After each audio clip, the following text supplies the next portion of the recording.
मैं एक बहुत ही अमीर खानदान का अकेला वारिस हूँ। लेकिन किस्मत तो देखो, मैं हर रात पुल के नीचे सोया करता था। एक वक्त था जब मुझे थोड़े से खाने के लिए गली के कुत्तों से लड़ना पड़ता था। जब मैं 20 साल का हुआ तब मेरे अमीर माँ बाप को आखिरकार सच पता चला। वो मुझे वापस ले जाने के लिए मेरे दरवाजे पर आ गए। मैंने उन्हें तुरंत माना कर दिया। वजह बहुत साफ थी, मेरे पास एक कभी ना खत्म होने वाला कैशबैक सिस्टम है। जब भी मैं पैसे खर्च करता हूँ मुझे बदले में और ज्यादा पैसे मिलते हैं। मेरे पास अब तक का सबसे कमाल का सिस्टम है, वो नकली यंग मास्टर भाद में जाए, मुझे कोई परवाह नहीं है।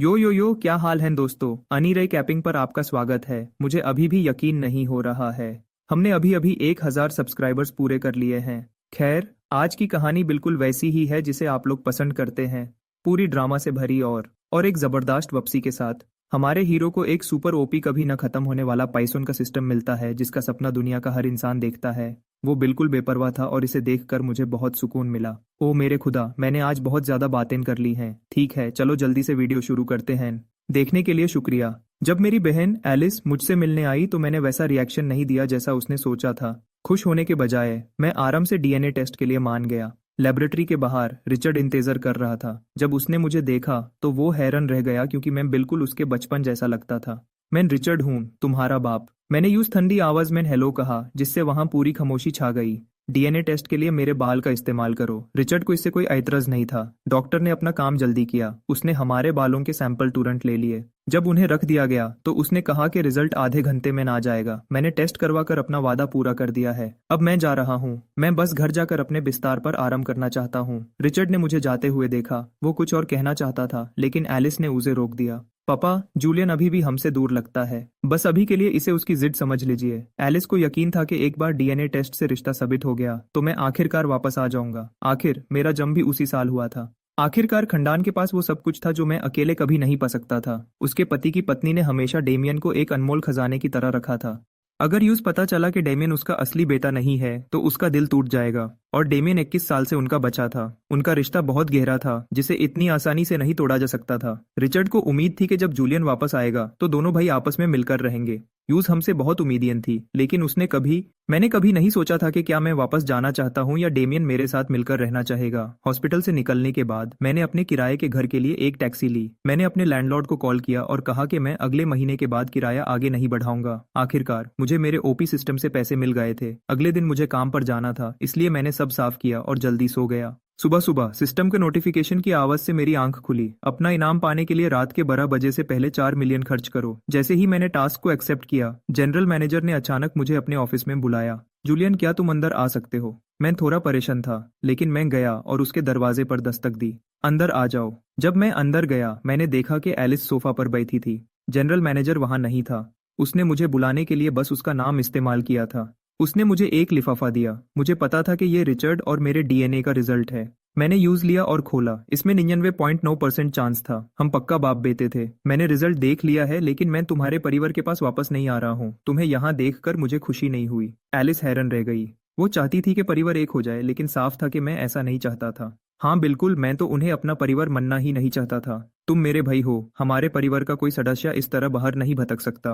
मैं समझती हूँ कि अभी तुम्हें इसकी आदत नहीं है। मुझे उम्मीद है कि तुम एक हफ्ते में अपना फैसला बदल लोगे और मेरे साथ घर चलोगे। सच कहूँ तो एलिस को मेरे दुखों पर अफसोस था लेकिन परिवार के बिजनेस की आने वाली मलिक होने के नाते उसे सब कुछ अपने कब्जे में रखना पसंद था। जो भी उसके खिलाफ जाता वो यूज बर्दाश्त नहीं करती थी। दूसरी मुलाकात तक मेरे बार बार माना करने की वजह से वो परेशान हो चुकी थी। आखिर में वो अपनी बात कहकर तुरंत ऑफिस से चली गई। हाँ, जो भी हो मुझे कोई परवाह नहीं है। खैर, काम के बाद मैं सड़क के दूसरी तरफ प्रॉस्पर प्लाजा गया।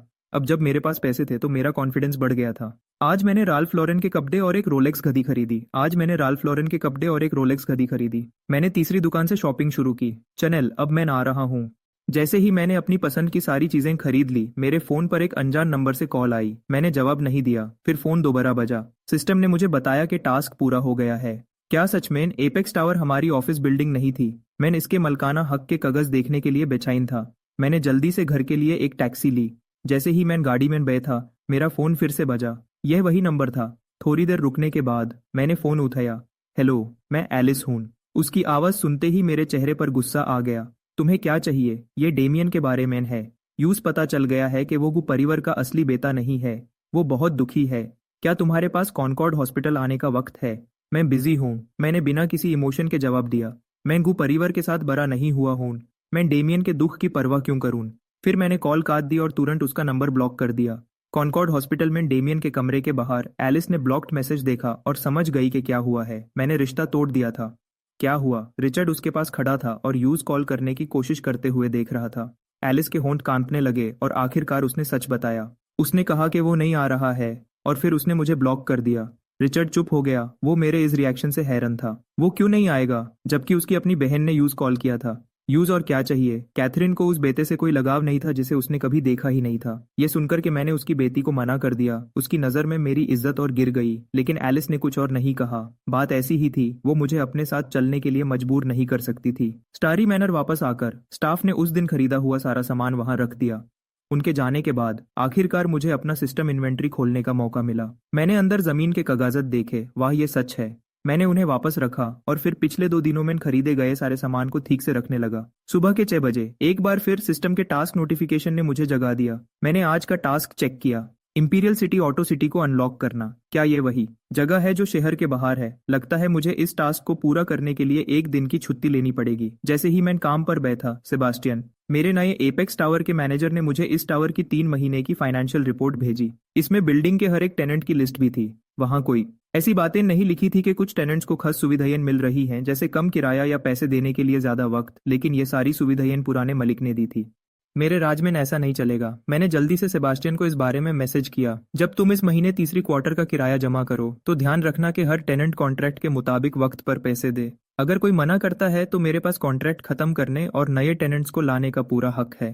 पहले सेबास्टियन को बड़े लोगों के साथ नर्म रहना पड़ता था, यहाँ तक कि उनसे किराए के लिए भीख तक मांगनी पड़ती थी। लेकिन अब मैं एपेक्स टावर का अकेला मालिक हूँ। बिल्डिंग मैनेजर होने के नाते सेबास्टियन अब मेरी तरफ से काम करता है। उसने तुरंत एक सरकारी नोटिस तैयार किया और यूज एपेक्स टावर के सभी टेनेंट्स को भेज दिया। जैसे ही काम का दिन खत्म होने वाला था, मैंने छुट्टी का फॉर्म भरा और यूज अपने सुपरवाइजर के पास ले गया। जूलियन, तुम हमेशा छुट्टी मांगते रहते हो। बड़े साहबुन को इसका जवाब देना आसान नहीं होता। एलिजाबेथ ने मेरा फॉर्म पढ़ते हुए थोड़े शक के साथ कहा। मैंने अभी कुछ समय पहले ही तुम्हारी 1 दिन की छुट्टी मंजूर की थी और अब तुम्हें आधा ही दिन की छुट्टी और चाहिए। तुम्हें इतनी छुट्टियां क्यों चाहिए? एलिजाबेथ, मुझे सच में कुछ बहुत जरूरी काम निपटाने हैं। अगर आप इसे मंजूर नहीं कर सकती तो मेरे पास नौकरी छोड़ने के अलावा कोई रास्ता नहीं होगा। उसने देखा कि मैं सीरियस हूँ और आखिरकार मान गई। ठीक है, मैं इस बार मंजूर कर देती हूँ, लेकिन नौकरी छोड़ने के बारे में ध्यान से सोचो। हमारी कंपनी इस इंडस्ट्री में काफी अच्छा पैसा देती है। अगर तुम चले गए तो कहीं और इससे अच्छी नौकरी मिलना मुश्किल हो सकता है।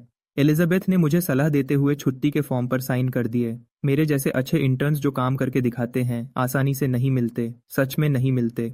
शुक्रिया एलिजाबेथ, मैं इस बारे में सोचूंगा। जैसे ही मैंने एपेक्स टावर छोड़ा, मैंने एक टैक्सी ली और इंपीरियल सिटी के साउथ साइड ऑटो सिटी की तरफ निकल गया। वहां के कार डीलर हमेशा लोगों को उनके कपड़ों से जांचते हैं और मैं यहाँ अकेले ही पहुंच गया। उनका पहला अंदाजा था कि वो शायद अपने लिए ही खरीद रहा है। उसके पास कोई बड़े ब्रांड के कपड़े नहीं हैं, सिवाय शायद उस गधी के जो शायद असली भी ना हो। एक लड़की तो लड़की ही होती है। उसने अपनी सहेली के साथ बातें की। लगता है यूज पता है वो क्या कर रहा है। साफ बात यह है कि वो शायद कुछ खरीद सकता है, लेकिन कोई बड़ी चीज नहीं। फिर भी थोड़ा सा कमीशन न होने से तो अच्छा ही है, किसी ने कहा और जूलियन की तरफ चल दी। एक सेल्स पर्सन जल्दी ही मेरे पास आई। हेलो, मैं BMW सेक्शन से जेन हूँ। आपको किस तरह की कार चाहिए? कुछ भी चलेगा, लेकिन मुझे नहीं लगता कि BMW के पास ज्यादा महंगी कार होगी। मैं समझ गई। क्या आप मुझे अपना बजट बता सकते हैं? सच कहूं तो जेन मेरे इस स्टूडेंट जवाब से हैरान रह गई, लेकिन उसने खुद को संभाला। यूज पता था कि यूसी ये सेल नहीं मिलेगी, लेकिन वो मुझे अपने किसी साथी को दे सकती थी। लगभग 6 मिलियन। रुकिए, क्या आपने कहा कि आपका बजट 6 मिलियन है? जेन ने अंदाजा लगाया था कि मैं ज्यादा से ज्यादा 2 लाख खर्च करूंगा और शायद मुझे BMW में कोई इंटरेस्ट नहीं था। मैंने हाँ में सर हिलाकर अपना जवाब पक्का किया। क्या आप थोड़ी देर यहाँ रुक सकते हैं? मैं किसी और को आपकी मदद के लिए बुलाती हूँ। सेल्स स्टाफ को दूसरे ब्रांड बेचने की इजाजत नहीं होती, इसलिए जेन को यह मौका किसी और को देना पड़ा। उसने सेल्स के ग्रुप चैट में एक मैसेज भेजा ताकि हर सेल्स पर्सन को पता चल सकते। जो भी 6 मिलियन की सेल करेगा, यूज इसका कमीशन मिलेगा। उसने जल्दी से जवाब दिया। हालांकि सबने उसकी बात पर यकीन नहीं किया। जेन को इसकी उम्मीद थी। ऑटो सिटी में बहुत सारे सेल्स पीपल हैं और कुछ हमेशा शक करते हैं। जल्दी ही रोल्स रॉयस के शोरूम से एक सेल्स पर्सन चलकर आई। वो काफी जवान लग रही थी। हेलो जेन। जेन ने उसे देखा। उसे समझ आ गया कि बाकी लोगों ने इस नई लड़की को भेजा है। उन्हें नहीं लगता था कि मैं सच में इतनी महंगी कार खरीद सकता हूँ, लेकिन वो इस मौके को जाने भी नहीं देना चाहते थे, इसलिए उन्होंने एक इंटर्न को भेज दिया। ऐसी चीजें अक्सर होती हैं। इंटर्न्स के पास आमतौर पर डील पक्की करने की इजाजत भी नहीं होती। मिस्टर जूलियन, ये सिएना है। ये रोल्स रॉयस के लिए काम करती है। 6 मिलियन के बजट के साथ आपके पास चुनने के लिए बहुत सारे मॉडल हैं। मुझे ब्रांड की कोई परवाह नहीं है। जब तक मैं 6 मिलियन खर्च कर सकता हूँ, मुझे बस उसी से मतलब है। कृपया इस तरफ आइए। खैर, सिएना को इस कस्टमर पर ज्यादा यकीन नहीं था। उसके आने की सबसे बड़ी वजह यह थी कि जेन हमेशा उसका ध्यान रखती थी और वो नहीं चाहती थी कि जेन किसी मुश्किल में पड़े। क्या आपको कोई मॉडल पसंद है? हमारी ज्यादातर गाड़ियां बिजनेस के लिए होती हैं। आमतौर पर जो लोग रोल्स रॉयस खरीदते हैं वो बड़ी उम्र के और कामयाब लोग होते हैं। मेरे जैसे जवान लड़के का आना काफी अजीब है। बस कोई अच्छी कार बताओ। मेरा बजट 6 मिलियन है और मुझे लग्जरी गाड़ियों के बारे में ज्यादा पता नहीं है। ठीक है, क्या आपको एक एसयूवी पसंद आएगी? ये कलिनन एक अच्छा ऑप्शन है। ये आपके बजट से थोड़ा ऊपर जा सकती है, लेकिन आपके लिए ये कोई बड़ी बात नहीं होगी। क्या इससे थोड़ी छोटी कोई कार है? कुलिनन एक बहुत से मर्दों की ड्रीम कार है। ये बड़ी और ताकतवर है, लेकिन क्योंकि मैं अकेले चलाने वाला था, इसलिए इतनी बड़ी गाड़ी मेरे लिए ठीक नहीं थी। चोटी, इस व्रेथ के बारे में क्या ख्याल है? लेकिन इसमें सिर्फ 2 सीट्स हैं। सिएना मुझे व्रेथ के डिस्प्ले मॉडल को दिखाने ले गई। उसका काला रंग और खूबसूरत डिजाइन ने तुरंत मेरा ध्यान खींच लिया। सिएना ने पहले भी बहुत से कस्टमर्स की मदद की थी, इसलिए वो मेरे रिएक्शन से समझ गई कि उसकी पसंद बिल्कुल सही थी। इसकी आखिरी कीमत क्या है? अगर मैं आज साइन करूं तो मुझे कार कितनी जल्दी मिल सकती है? क्या आप रजिस्ट्रेशन और इंश्योरेंस का काम भी संभलते हैं? खैर, इंपीरियल सिटी में कार खरीदना आसान नहीं है। लाइसेंस प्लेट मिलना मुश्किल होता है। अगर डीलरशिप सब कुछ संभल ले तो मेरे लिए काम बहुत आसान हो जाएगा। आखिरी कीमत इस बात पर तय होती है कि आपको कार में क्या क्या चाहिए। हम आपके लिए सारे कागजात का काम संभल लेंगे। क्योंकि हमारी गाड़ियां कस्टम बनती हैं, इसलिए इसमें कम से कम 2 हफ्ते लगेंगे। इसे जल्दी करने का कोई रास्ता नहीं है। मैं सिएना की बात से सहमत था। ठीक है, मैं एक कार के पूरे पैसे दे दूंगा। सिएना मेरे इतनी जल्दी फैसला लेने से हैरान थी, लेकिन उसने जल्दी ही खुद को संभाला। उसने मुझे गेस्ट एरिया में एक आरामदायक सोफा पर बिठाया और मुझे एक कप गर्म पानी दिया और कागजात लेने के लिए जल्दी से चली गई। हेलो, मैं रॉक्सान हूँ। मैं यहाँ की सबसे बड़ी सेल्स रेप हूँ। सिएना अभी किसी और काम में बिजी है, इसलिए अब मैं आपकी मदद करूंगी। मैंने पानी की एक घूंट ली। तो तुम उसकी जगह काम कर रही हो। मुझे साफ समझ आ रहा था कि वो कस्टमर छीनने की कोशिश कर रही है। सिएना अभी अपने किसी निजी काम की वजह से आपकी मदद नहीं कर सकती। यूस इसका नतीजा खुद ही भुगतना होगा। उसने साफ साफ नहीं कहा, लेकिन कमरे में बैठे हर इंसान को समझ आ रहा था कि क्या चल रहा है। कोई बात नहीं, मुझे कोई जल्दी नहीं है। मैं थोड़ा और इंतजार कर सकता हूँ। इस तरह के सेल्स पीपल तभी जल्दी करते हैं जब उन्हें पैसा दिखता है। एक बार जब उन्हें कोई टारगेट मिल जाता है तो वो उसके पीछे लग जाते हैं। मुझे इससे मतलब नहीं कि दूसरे कैसे बिजनेस करते हैं, लेकिन मैं उस जैसी लड़की को अपनी सेल का क्रेडिट नहीं लेने दूंगा। बिल्कुल, आपके पास सब्र है, लेकिन एक एम्प्लॉई होने के नाते मैं किसी कस्टमर को इंतजार नहीं करवा सकती। मैंने आपके लिए कॉन्ट्रैक्ट तैयार कर लिया है। क्या आप इसे देखना चाहेंगे? मैंने यूज लेने के लिए हाथ आगे नहीं बढ़ाया। मैं बस चुपचाप रॉक्सान को देखता रहा। मेरे इस तरह देखने से वो थोड़ी परेशान हो गई, लेकिन कमीशन के लिए वो कोशिश करती रही। कृपया एक बार देख लीजिए, मैं आपको सिएना से बेहतर डिस्काउंट दे सकती हूँ। जब कॉन्ट्रैक्ट देने का तरीका फेल हो गया तो उसने दूसरा तरीका अपनाया। यूं यकीन था कि इतनी महंगी चर पर डिस्काउंट कोई मना नहीं करेगा। थोड़ा सा डिस्काउंट भी बहुत सारे पैसे बचा सकता है। ज्यादातर लोग इस ऑफर को मान लेते, लेकिन मैं नहीं। मेरा मकसद पैसे बचाना नहीं, बल्कि खर्च करना है। नहीं शुक्रिया, मुझे डिस्काउंट नहीं चाहिए। क्या मजाक है? मुझे आखिरकार सही कीमत पर एक कार मिली है। अगर वो मुझे डिस्काउंट देगी तो मेरे लिए अपना खर्च करने का टारगेट पूरा करना मुश्किल हो जाएगा। आखिरकार सिएना वापस आई। उसकी सांस फूली हुई थी और यूज पसीना आ रहा था। वो पक्का भाग कर आई होगी। इंतजार के लिए माफी चाहती हूँ मिस्टर जूलियन। मेरे मैनेजर को मुझसे बात करनी थी। आपको इंतजार करवाने के लिए माफी चाहती हूँ। सिएना थोड़ी परेशान लग रही थी। वो अपने बॉस को मना नहीं कर सकती थी, लेकिन जब उसने मेरे पास रॉक्सान को देखा तो उसका चेहरा उतर गया। रॉक्सान, तुम यह क्या कर रही हो? तुम जा सकती हो और बात करो। मैं तुम्हारे रास्ते में नहीं आऊंगी। ये देख करके मैंने यूज इग्नोर किया। रॉक्सान को शर्मिंदा होकर वहां से जाना पड़ा। मैंने कॉन्ट्रैक्ट उठाया और यूज पढ़ने लगा। बस तभी मेरे दिमाग में उस इन्फिनिट कैशबैक सिस्टम की आवाज आई। सिस्टम आपके लिए कॉन्ट्रैक्ट को चेक कर सकता है। क्या आप चाहते हैं कि मैं ऐसा करूं? हाँ करो। मैं पहली बार कार खरीद रहा था और मुझे डर था कि कहीं मेरे साथ धोखा ना हो जाए। मुझे नहीं पता था कि सिस्टम ये भी कर सकता है और मैं काफी खुश था। स्कैन पूरा हो गया है। कॉन्ट्रैक्ट बिल्कुल सही है और इसमें कोई छिपी हुई परेशानी नहीं है। आप बिना किसी डर के साइन कर सकते हैं। सिस्टम की बात सुनकर मुझे सुकून मिला। उनका कॉन्ट्रैक्ट बिल्कुल सही था, इसलिए मुझे किसी से बहस नहीं करनी पड़ेगी। कॉन्ट्रैक्ट ठीक लग रहा है, मैं साइन कर देता हूँ। मैंने आखिरी पेज पर अपने साइन कर दिए। फिर सिएना मुझे पेमेंट करने के लिए ले गई। कुल खर्च 5.5 मिलियन हुआ, इसलिए मुझे आज के अपने 6 मिलियन के टारगेट तक पहुंचने के लिए अभी 5 लाख और खर्च करने थे। मैं लगभग 5 लाख की एक और कार खरीदना चाहता हूँ। क्या आपके पास कोई सजेशन है? अगर आपके पास कोई सजेशन नहीं भी है तो कृपया कमेंट करके बताएं। चाहे इसकी कीमत थोड़ी ज्यादा हो, मुझे आज 6 मिलियन खर्च करने का टारगेट पूरा करना ही था। आप एक और कार खरीदना चाहते हैं? सियना हैरान रह गई। मैं अभी अभी 5.5 मिलियन खर्च किए थे और अब एक और कार चाहता था। हालांकि इसकी कीमत काफी कम थी, फिर भी ये उनके लिए एक बड़ी सेल थी। हाँ, रोजाना इस्तेमाल के लिए कुछ चाहिए। अगर ऐसा है तो मैं पोर्शे लेने की सलाह दूंगी। उनके पास कई बेहतर मॉडल हैं। एक पनामेरा है ऑरोरा सिल्वर रैंगमैन जो 1 मिलियन से कम की है। बहुत से लड़के इसे पसंद करते हैं। मुझे दिखाओ। मेरी आंखें चमक उठी। मैंने अभी अभी रोल्स रॉयस डीलरशिप पर एक रेत के पैसे दिए थे। सियना ने पहले ही ये खबर अपने सेल्स ग्रुप चैट में शेयर कर दी थी। इसलिए जब मैं पोर्शे के शोरूम में गया तो मेरा स्वागत एक वीआईपी की तरह किया गया। हेलो सर, मैं विवियन हूँ, यहाँ की टॉप सेल्स पर्सन। आज मैं आपकी क्या मदद कर सकती हूँ? वो एक बड़े कस्टमर के लिए तैयार थे। जैसे ही मैं अंदर गया, मैंने देखा कि ऑरोरा सिल्वर कार बाकी सबसे अलग लग रही थी। उस रंग ने सच में मेरा ध्यान खींच लिया। वो कौन सी कार है? आपका मतलब वो ऑरोरा सिल्वर वाली? ये हमारे सबसे पसंदीदा मॉडल में से एक है। क्या आप इसे चला कर देखना चाहेंगे? मैं तुरंत एक टेस्ट ड्राइव का इंतजाम कर सकती हूँ। जैसे ही मैंने पूछा, विवियन समझ गई कि सेल लगभग पक्की है। टेस्ट ड्राइव की कोई ज़रूरत नहीं है। क्या ये स्टॉक मैन है या मुझे दूसरी दुकान की तरह ऑर्डर देना पड़ेगा? मैं अब स्टारी मैनर में रहता हूँ और मुझे रोज चलाने के लिए एक कार चाहिए। आप किस्मत वाले हैं, आज ही एक कार आई है। अगर आप इसे चाहते हैं तो मैं मैनेजर से बात करके इसे आपके लिए पक्का कर सकती हूँ। एक पक्के खरीदर और किसी दूसरे कस्टमर के इंतजार के बीच मैनेजमेंट डील को जल्दी पक्की करना पसंद करेगा। हालांकि पनामेरा अच्छी बिकती है, फिर भी वो एक पक्की सेल को खोने का खतरा नहीं लेंगे। बहुत बढ़िया, कृपया इसका इंतजाम कीजिए। मैं पहले बस देखना चाहता था, लेकिन 4 देखने के बाद मैं इसे सच में खरीदना चाहता हूँ। उनका जो भी प्लान हो, अब ये मेरी थी। जब मैं इंतजार कर रहा था, शोरूम के लोग मुझे देखने लगे। कुछ लोग हैरान थे कि मैं कौन हूँ और कुछ लड़कियां मुझसे दोस्ती करने के बारे में सोच रही थी। थोड़ी ही देर में विवियन कई सारे कॉन्ट्रैक्ट्स लेकर वापस आई। मैनेजर, आपको कार बेचने के लिए तैयार हो गए हैं। ये रहे कॉन्ट्रैक्ट्स, कृपया इन्हें देख लीजिए। विवियन ने जल्दी से कुछ कागजात मुझे दिए। मैंने उन्हें लिया और इन्फिनिट कैशबैक सिस्टम को उन्हें स्कैन करने दिया। क्या आप लाइसेंस प्लेट और इंश्योरेंस का काम भी देख लेंगे? कृपया आप इसकी चिंता न करें सर। जैसे ही मैंने 6 मिलियन से ज्यादा खर्च किए, सिस्टम ने मेरे बैंक अकाउंट से 3,30,000 निकल लिए, जिससे पोर्शे के लिए 8,80,000 खर्च करने का टारगेट पूरा हो गया। 24 मिलियन आपके अकाउंट में जमा कर दिए गए हैं। साउथ साइड ऑटो सिटी का मलकाना हक और उसके कागजात आपकी इन्वेंट्री में जोड़ दिए गए हैं। कृपया चेक करें। मैंने अलर्ट सुना और हैरान रह गया। सिस्टम हर बार और ज्यादा मेहरबान हो रहा था। मेरे बैंक से एक मैसेज आया, 24 मिलियन मिल गए हैं। मेरी बचत अब लगभग 100 मिलियन हो गई थी।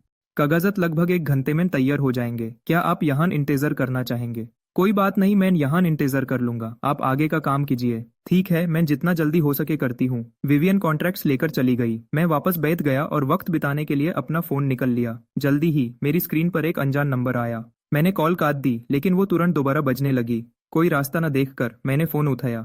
जूलियन, तुम कहाँ हो? ये फिर से वही थी। वो मुझे अकेला नहीं छोड़ सकती थी। तुम्हें इससे क्या मतलब कि मैं कहाँ हूँ? मुझे सच में समझ नहीं आता। अगर डेमियन इस असली वारिस वाली बात से इतना परेशान है, तो तुम सब मुझे वापस बुलाने की कोशिश क्यों कर रहे हो? डेमियन तुम्हारी वजह से बेहोश हुआ है। क्या तुम्हें थोड़ी सी भी जिम्मेदारी महसूस नहीं होती? वो अभी भी हॉस्पिटल में है। तुम्हारा दिल कैसे मना कि तुम बाहर जाकर मजे करो? मैं हैरान था। क्या तुम्हारा दिमाग खराब हो गया है? डेमियन का बेहोश होना मेरी गलती कैसे है? मैंने तो यूज एक बार देखा तक नहीं है। क्या तुम सच में इसके लिए मुझे दोष दे रही हो? शायद तुम्हें खुद को देखना चाहिए। तुम लोगों ने ही सारे राज खोले और डेमियन को इतना परेशान किया कि वो बेहोश हो गया, या फिर तुम उसे खाना खिलाना ही भूल गए। इन सब बातों में से एलिस, क्या तुम्हें लगता है कि मैं इतना बेवकूफ हूँ? मेरे दांतने के बाद एलिस अचानक चुप हो गई। मैंने इस पूरे वक्त में डेमियन से कभी मिला भी नहीं था। यूज क्यों लगा कि उसके साथ जो हुआ वो मेरी वजह से था? यूजे शायद समझ आने लगा था कि कुछ तो गड़बड़ है। बहुत हुआ, मुझे अब कोई बात नहीं करनी। मैं फोन रख रहा हूँ। मैंने तुरंत कॉल काट दी और उसका नंबर ब्लॉक कर दिया। वो चाहे जितने भी नए नंबर से कोशिश करे, मैं उन सबको ब्लॉक कर दूंगा। फोन रखने के तुरंत बाद मैंने पास ही किसी के ताली बजाने की आवाज सुनी। मैंने घूम कर देखा तो एक फैशनेबल लड़की मेरी तरफ देखकर मुस्कुरा रही थी। मुझे यकीन था कि मैं यूज नहीं जानता। हे हे, मैं हार्पर हूँ। तुम्हारा नाम क्या है? ये देख करके मैंने यूज नोटिस किया। वो जल्दी से मेरे पास आई और मेरे सामने बैठ गई। तुम कौन हो? मैं जूलियन हूँ। जूलियन, अच्छा, ये एक अच्छा नाम है। मुझे अभी तुम्हारा गुस्से में बोलना बहुत पसंद आया। ये बिल्कुल मेरा स्टाइल है। मेरे पास बोलने के लिए शब्द नहीं थे। वो इससे क्यों इम्प्रेस हो गई? मैंने ऐसा कुछ नहीं किया है। मैं अकेले बड़ा हुआ हूँ। अगर मैं इस तरह बोलना नहीं सीखता तो आज यहाँ तक नहीं पहुँच पाता। क्या तुम यहाँ कार खरीदने आए हो या? हार्पर अजीब तरीके से हंसी। यह एक बेवकूफ़ी भरा सवाल था। तो क्या तुमने अपनी कार चुन ली है? अगर नहीं तो शायद मैं तुम्हें कुछ सजेशंस दे सकती हूँ। मुझे गाड़ियों के बारे में बहुत पता है। जरूरत नहीं है, मैंने पहले ही एक खरीद ली है। तुमने कौन सी ली? मैं भी एक नई कार लेने के बारे में सोच रही हूँ। शायद मैं तुम्हारी पसंद से कुछ मदद ले सकूं। मैंने ऑरोरा सिल्वर चुनी है। क्या तुम्हें ये चाहिए? मैंने गंभीरता से पूछा, हालांकि मैं अपने चेहरे की हल्की सी मुस्कुराहट को छिपा नहीं सका। ऑरोरा सिल्वर को छोड़ो, तो तुम्हारे कागजात का काम कब तक पूरा होगा? आज रात पहाड़ी रास्ते पर एक रेस है, क्या तुम चलना चाहोगे? मुझे स्ट्रीट रेसिंग पसंद नहीं है। अगर होती भी तो मैं किसी ऐसी लड़की के साथ नहीं जाता जिससे मैं अभी अभी मिला हूँ। मुझे तो ये भी नहीं पता कि तुम्हारा नाम असली है या नहीं। मैं तुम्हारे साथ रेस क्यों करूं? अगर तुम रेस नहीं करना चाहते तो कोई बात नहीं, तुम बस मेरे साथ बैठ सकते हो। तुम्हें बस मेरा हौसला बढ़ाना होगा। क्या तुम्हें सच में लगता है कि कोई आम इंसान किसी अनजान के साथ रेस करेगा जिससे वो अभी मिला हो? मैंने बहुत ईमानदारी से जवाब दिया। हार्पर हैरान रह गई।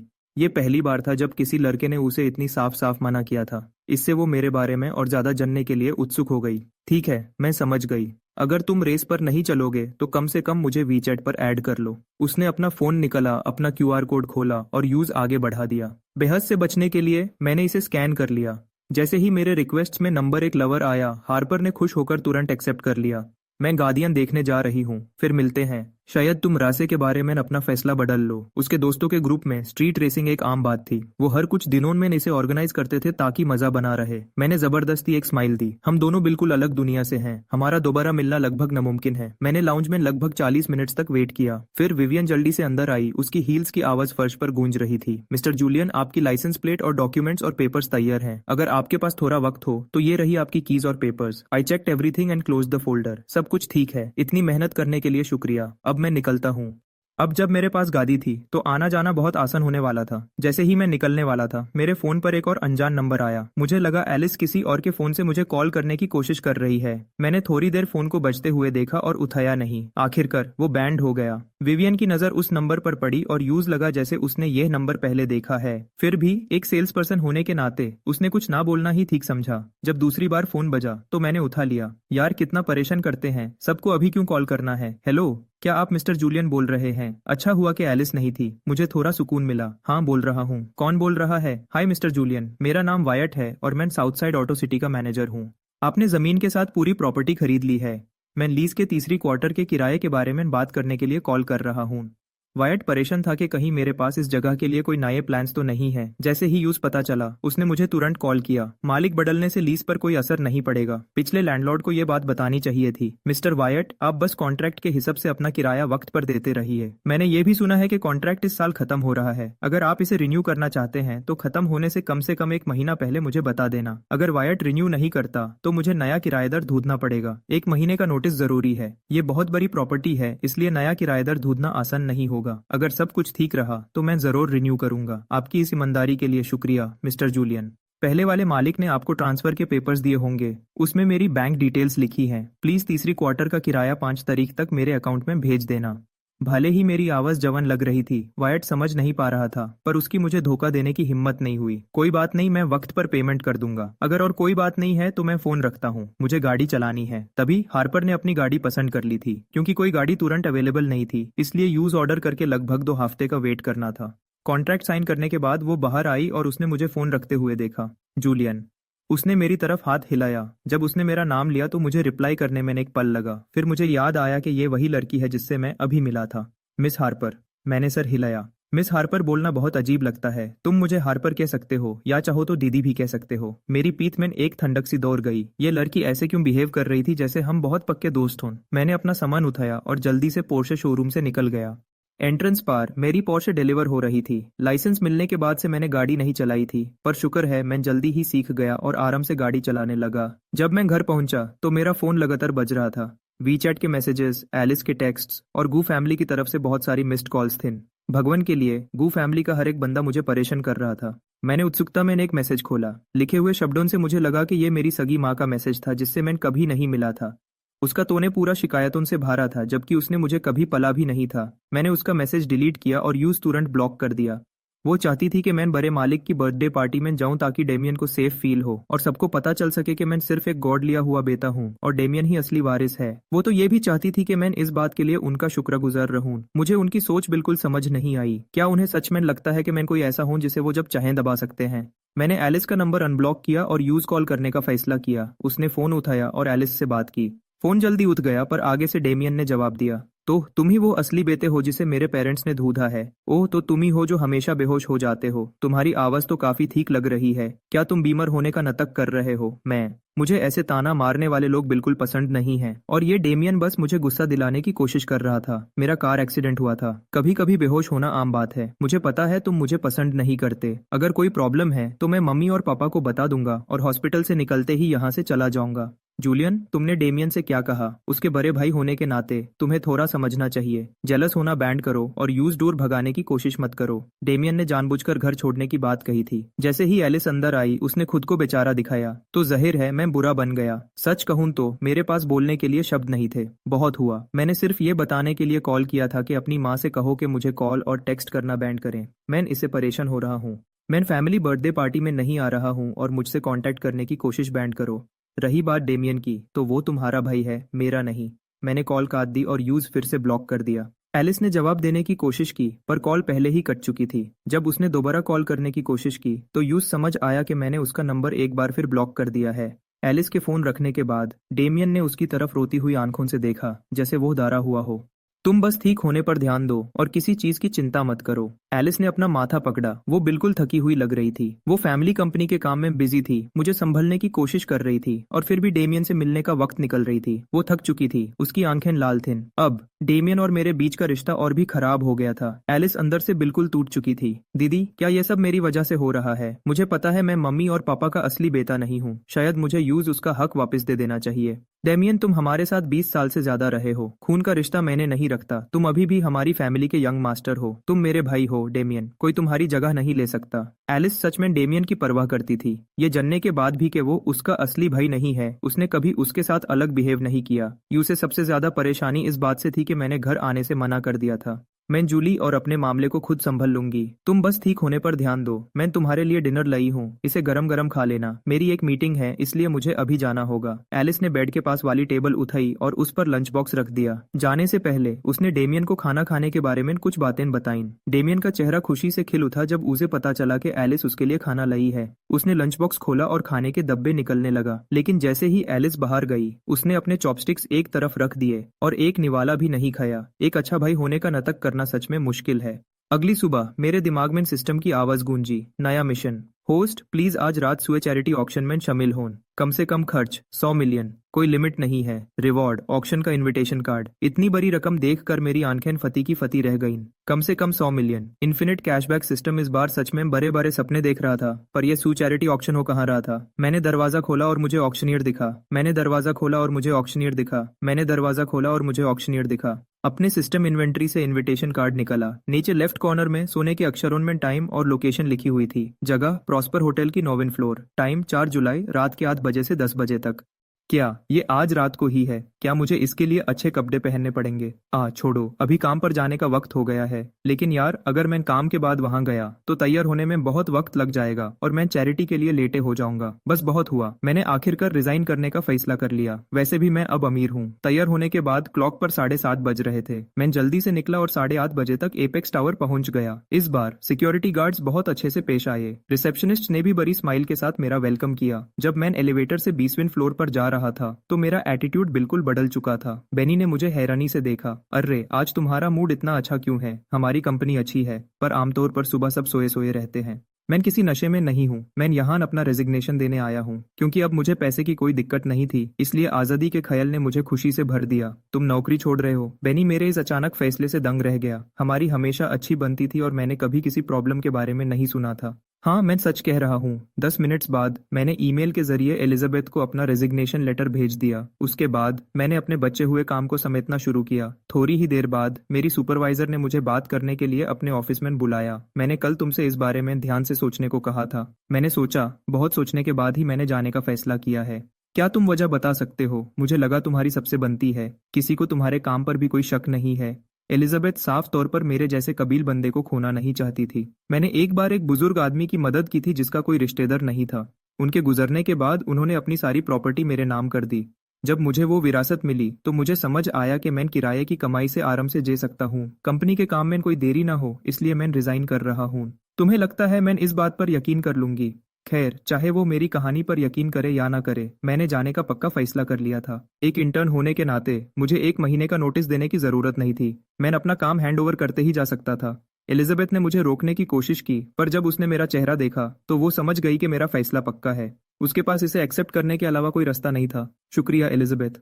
ठीक है, बस अपना काम हैंड ओवर करो और जाओ। हाँ, तुम्हें अभी देखकर मुझे और गुस्सा आ रहा है। मुझे आखिरकार एक बेहतरीन एम्प्लॉई मिला था, पर वो भी इतनी जल्दी छोड़कर जा रहा है। एलिजाबेथ को लगा जैसे उसने कोई कीमती चीज खो दी हो। वो अब मुझे और नहीं देखना चाहती थी। मैं जल्दी से उसके ऑफिस से निकल गया और ध्यान से दरवाजा धीरे से बंद कर दिया। क्या हुआ? बेनी ने मुझे देखते ही पूछा। सच में मुझे बताना जरूर, तुमने अचानक नौकरी छोड़ने का क्यों सोचा? वो काफी देर से ये पूछना चाहता था और अब यूज मौका मिल गया था। अगर मैं तुमसे कहूं कि मैं अमीर हो गया हूं और मुझे नौकरी की जरूरत नहीं है, तो क्या तुम यकीन करोगे? मैंने सच बोला, पर किसी ने मुझ पर यकीन नहीं किया। बेनी ने मुझे ऐसे देखा जैसे मैं मजाक कर रहा हूँ। देखा, मैं तुमसे सच कह रहा हूँ, पर तुम यकीन नहीं कर रहे। मैंने यूजे अपनी पटेक फिलिपे वॉच दिखाई। तब जाकर बेनी ने ध्यान से मेरे कपड़ों को देखा। क्या ये सब असली है? तुम इतने वक्त से अपनी अमीरी छुपा रहे थे। बेनी ने। जब यूज एहसास हुआ कि मेरे कपड़े कितने महंगे हैं, तो वो लगभग चिल्ला उठा। मेरे सिर्फ इन कपड़ों की कीमत से किसी छोटे शहर में एक घर खरीदा जा सकता था। वो बिल्कुल हैरान था। मैंने तुमसे कहा था कि मैं रातों रात अमीर हो गया हूँ, पर तुमने मुझ पर यकीन नहीं किया। मुझे अब यकीन है। अब से तुम जो भी कहोगे मैं उस पर यकीन करूंगा। बेनी के पास पहले मुझसे ज्यादा पैसे थे, पर वो ऐसी महंगी चीजों पर इतना खर्च करने के बारे में कभी सोच भी नहीं सकता था। नौकरी छोड़ने के बाद अब तुम क्या करोगे? अभी के लिए तो मैं बस आराम करूंगा। मुझे पक्का नहीं पता था कि सिस्टम मुझे रोज के मिशंस देगा या नहीं। मैं वेट करके देखना चाहता था। जब मेरे साथ काम करने वालों के लिए फेयरवेल गिफ्ट के रूप में डोनट्स डिलीवर हो गए, तो मैंने सबको बाय बोला और कंपनी से निकल गया। मैं सीधा गाड़ी चलाकर प्रॉस्पर होटल पहुंचा। जब मैं वहां पहुंचा तो ऑक्शन की जगह पर पहले ही बहुत सारे लोग जमा थे। मैंने अपने सिस्टम इन्वेंट्री से इनविटेशन कार्ड निकाला और एंट्रेंस पर खड़े स्टाफ को दे दिया। जब स्टाफ के बंदे ने मेरा इनविटेशन कार्ड देखा, जो कि एक वीवीआईपी कार्ड था, तो वो एक पल के लिए हिचकिचाया। फिर उसने बड़ी स्माइल के साथ मुझे झुककर प्रणाम किया। Good evening mister Julian, please मुझे आपको आपकी सीट तक ले जाने का मौका दें। वैसे इस चैरिटी ऑक्शन में कोई प्राइवेट रूम्स नहीं थे। सभी लोग मेन हॉल में बैठे थे, पर वीवीआईपी के लिए आगे की सीट्स काफी बड़ी और आरामदेह थीं। फर्क साफ दिख रहा था। स्टाफ मुझे सबसे आगे वाली रो में ले गया। ये बिल्कुल बीच में तो नहीं थी, पर फिर भी बहुत अच्छी जगह थी। मैं सिस्टम की ताकत को देखकर हैरान हुए बिना नहीं रह सका। तभी किसी की आवाज ने मुझे ख्यालों से बाहर निकाला। जूलियन। हाँ, मुझे उम्मीद नहीं थी कि मेरी यहाँ हार्पर से मुलाकात होगी। Good evening miss Harper. Harper अपने दोस्तों के ग्रुप के साथ खड़ी थी। जब उसने मुझे बुलाया तो उसके ग्रुप के सभी लोगों ने मेरी तरफ देखा। हार्पर, क्या तुम इसे जानती हो? हार्पर के पास खड़ी एक प्यारी सी लड़की ने पूछा। उसका स्टाइल हार्पर से मिलता जुलता था, पर वो दिखने में थोड़ी ज्यादा मासूम लग रही थी। हाँ, मैंने तुम्हें इसके बारे में बताया था। ये वही लड़का है जो जवाब देने में बहुत तेज है। अफसोस की बात है कि ये मेरे साथ रेसिंग पर नहीं गया। हार्पर ने थोड़ा अफसोस करते हुए जवाब दिया। मैंने जबरदस्ती एक स्माइल दी और अपनी सीट पर बैठने से पहले उन्हें देखकर सिर हिलाया। बाकी उन्होंने मुझे हैरानी से देखा जब उन्होंने ध्यान दिया कि मैं कहाँ बैठ रहा हूँ। क्या वो सीट वीवीआईपी के लिए नहीं है? और अब सभी लोग प्लीज अपनी सीट्स पर बैठ जाएं। ऑक्शन शुरू होने वाला है। कोई मेरे पास आकर बैठ गया। मैंने बिना सोचे ऊपर देखा। वो हार्पर के ग्रुप की एक मेंबर थी जो उनकी लीडर लग रही थी। सच कहूं तो जेन मेरे इस तुरंत जवाब से थोड़ा हैरान हो गई, पर उसने खुद को संभल लिया। खुद को बिजी रखने के लिए मैंने टेबल से ऑक्शन की बुक उठा ली। मैं बस उसके पन्नों को पलट रहा था, पर कुछ चीजें मुझे पसंद आईं। मैंने उन्हें ध्यान में रखा और फिर बुक को वापस रख दिया। ठीक 8 बजे होस्ट ने ऑक्शन शुरू करने का ऐलान किया। होस्ट स्टेज से चला गया और ऑक्शनियर ऊपर आया। पहली ऑक्शन शुरू हो चुकी है। बहुत बढ़िया। पहली चीज एक पन्ना एमरल्ड का ज्वेलरी सेट था, जिसमें एक रिंग और 2 पेंडेंट्स थे। मुझे ज्वेलरी में कोई इंटरेस्ट नहीं था, इसलिए मैंने कोई बोली नहीं लगाई। जूलियन, क्या तुम्हें ये एमरल्ड सेट पसंद है? मैं आपकी इस अच्छी सोच के लिए शुक्रगुजार हूँ, पर मैं अपने लिए चीजें खुद खरीदना पसंद करता हूँ। वैसे भी ये हमारी सिर्फ दूसरी मुलाकात है। मुझे नहीं लगता कि हम अभी एक दूसरे को गिफ्ट्स देने वाले स्टेज पर हैं। मेरे मना करने के बाद हार्पर ने निराश होकर एक ठंडी सांस ली। आखिरकार बेचने वाले ने ही उस सेट को 1.2 मिलियन में वापस खरीद लिया। मुझे ये बात समझ नहीं आई, पर मैं हैरान था। फिर भी क्योंकि ये एक चैरिटी ऑक्शन है, तो मुझे लगा कि ऐसी चीजें होना आम बात है।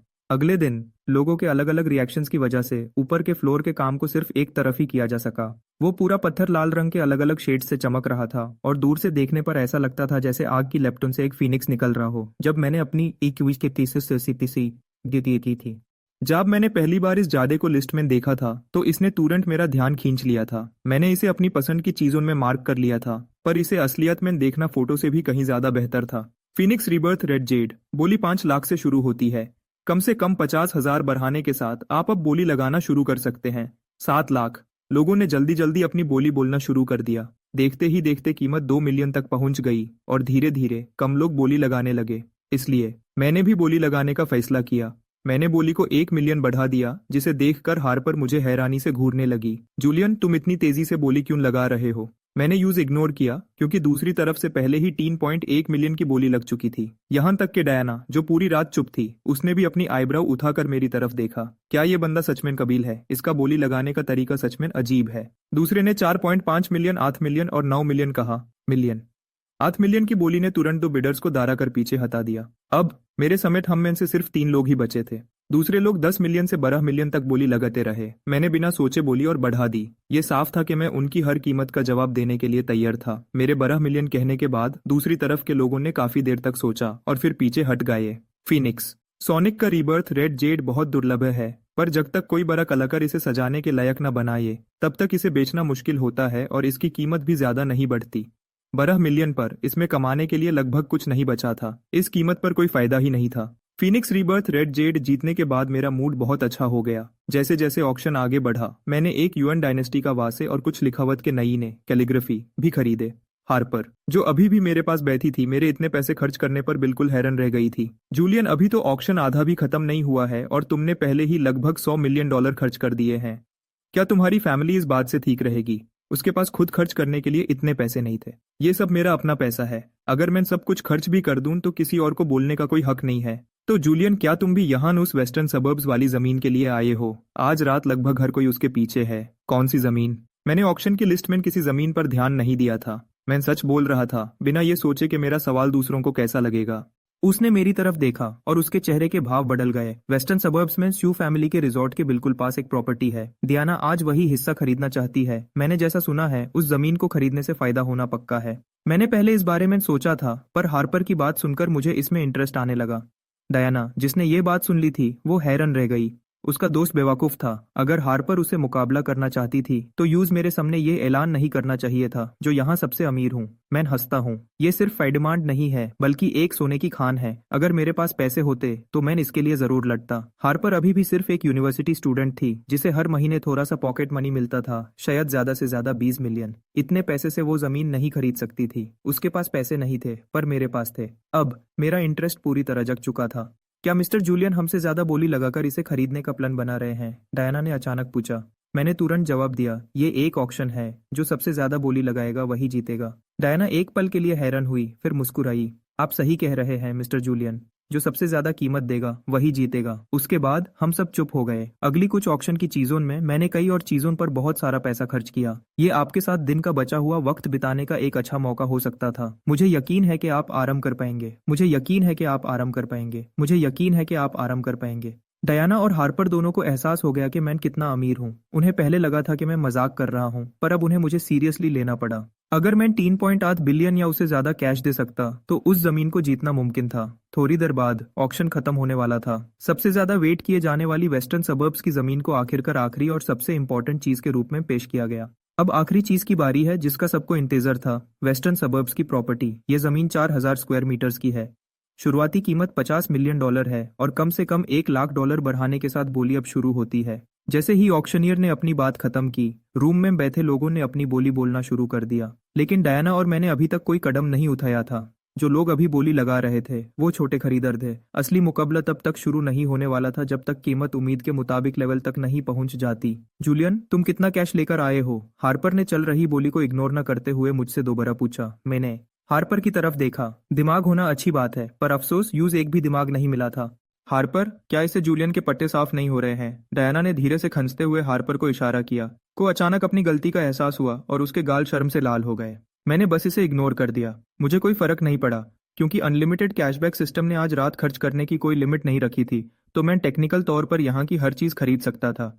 फिर भी मैं लालची नहीं हूँ। मैं तभी शामिल होता हूँ जब मुझे कोई ऐसी चीज दिखती है जो मैं सच में चाहता हूँ। जमीन की कीमत जल्दी ही 1 बिलियन तक पहुंच गई। हार्पर और डायना दोनों इसके लिए मुकाबला करने की तैयारी कर रही थी। मैं बैठ गया और सीधा होकर बैठ गया। मैं भी तैयार हो रहा था। 2 बिलियन। हार्पर ने तुरंत कीमत को 1 बिलियन बढ़ा दिया, जिससे एक ही बार में बहुत सारे बिडर्स बाहर हो गए। और आधा बिलियन और आधा बिलियन, मैंने जोर से कहा। जूलियन, क्या तुम्हारे पास अभी भी पैसे बचे हैं?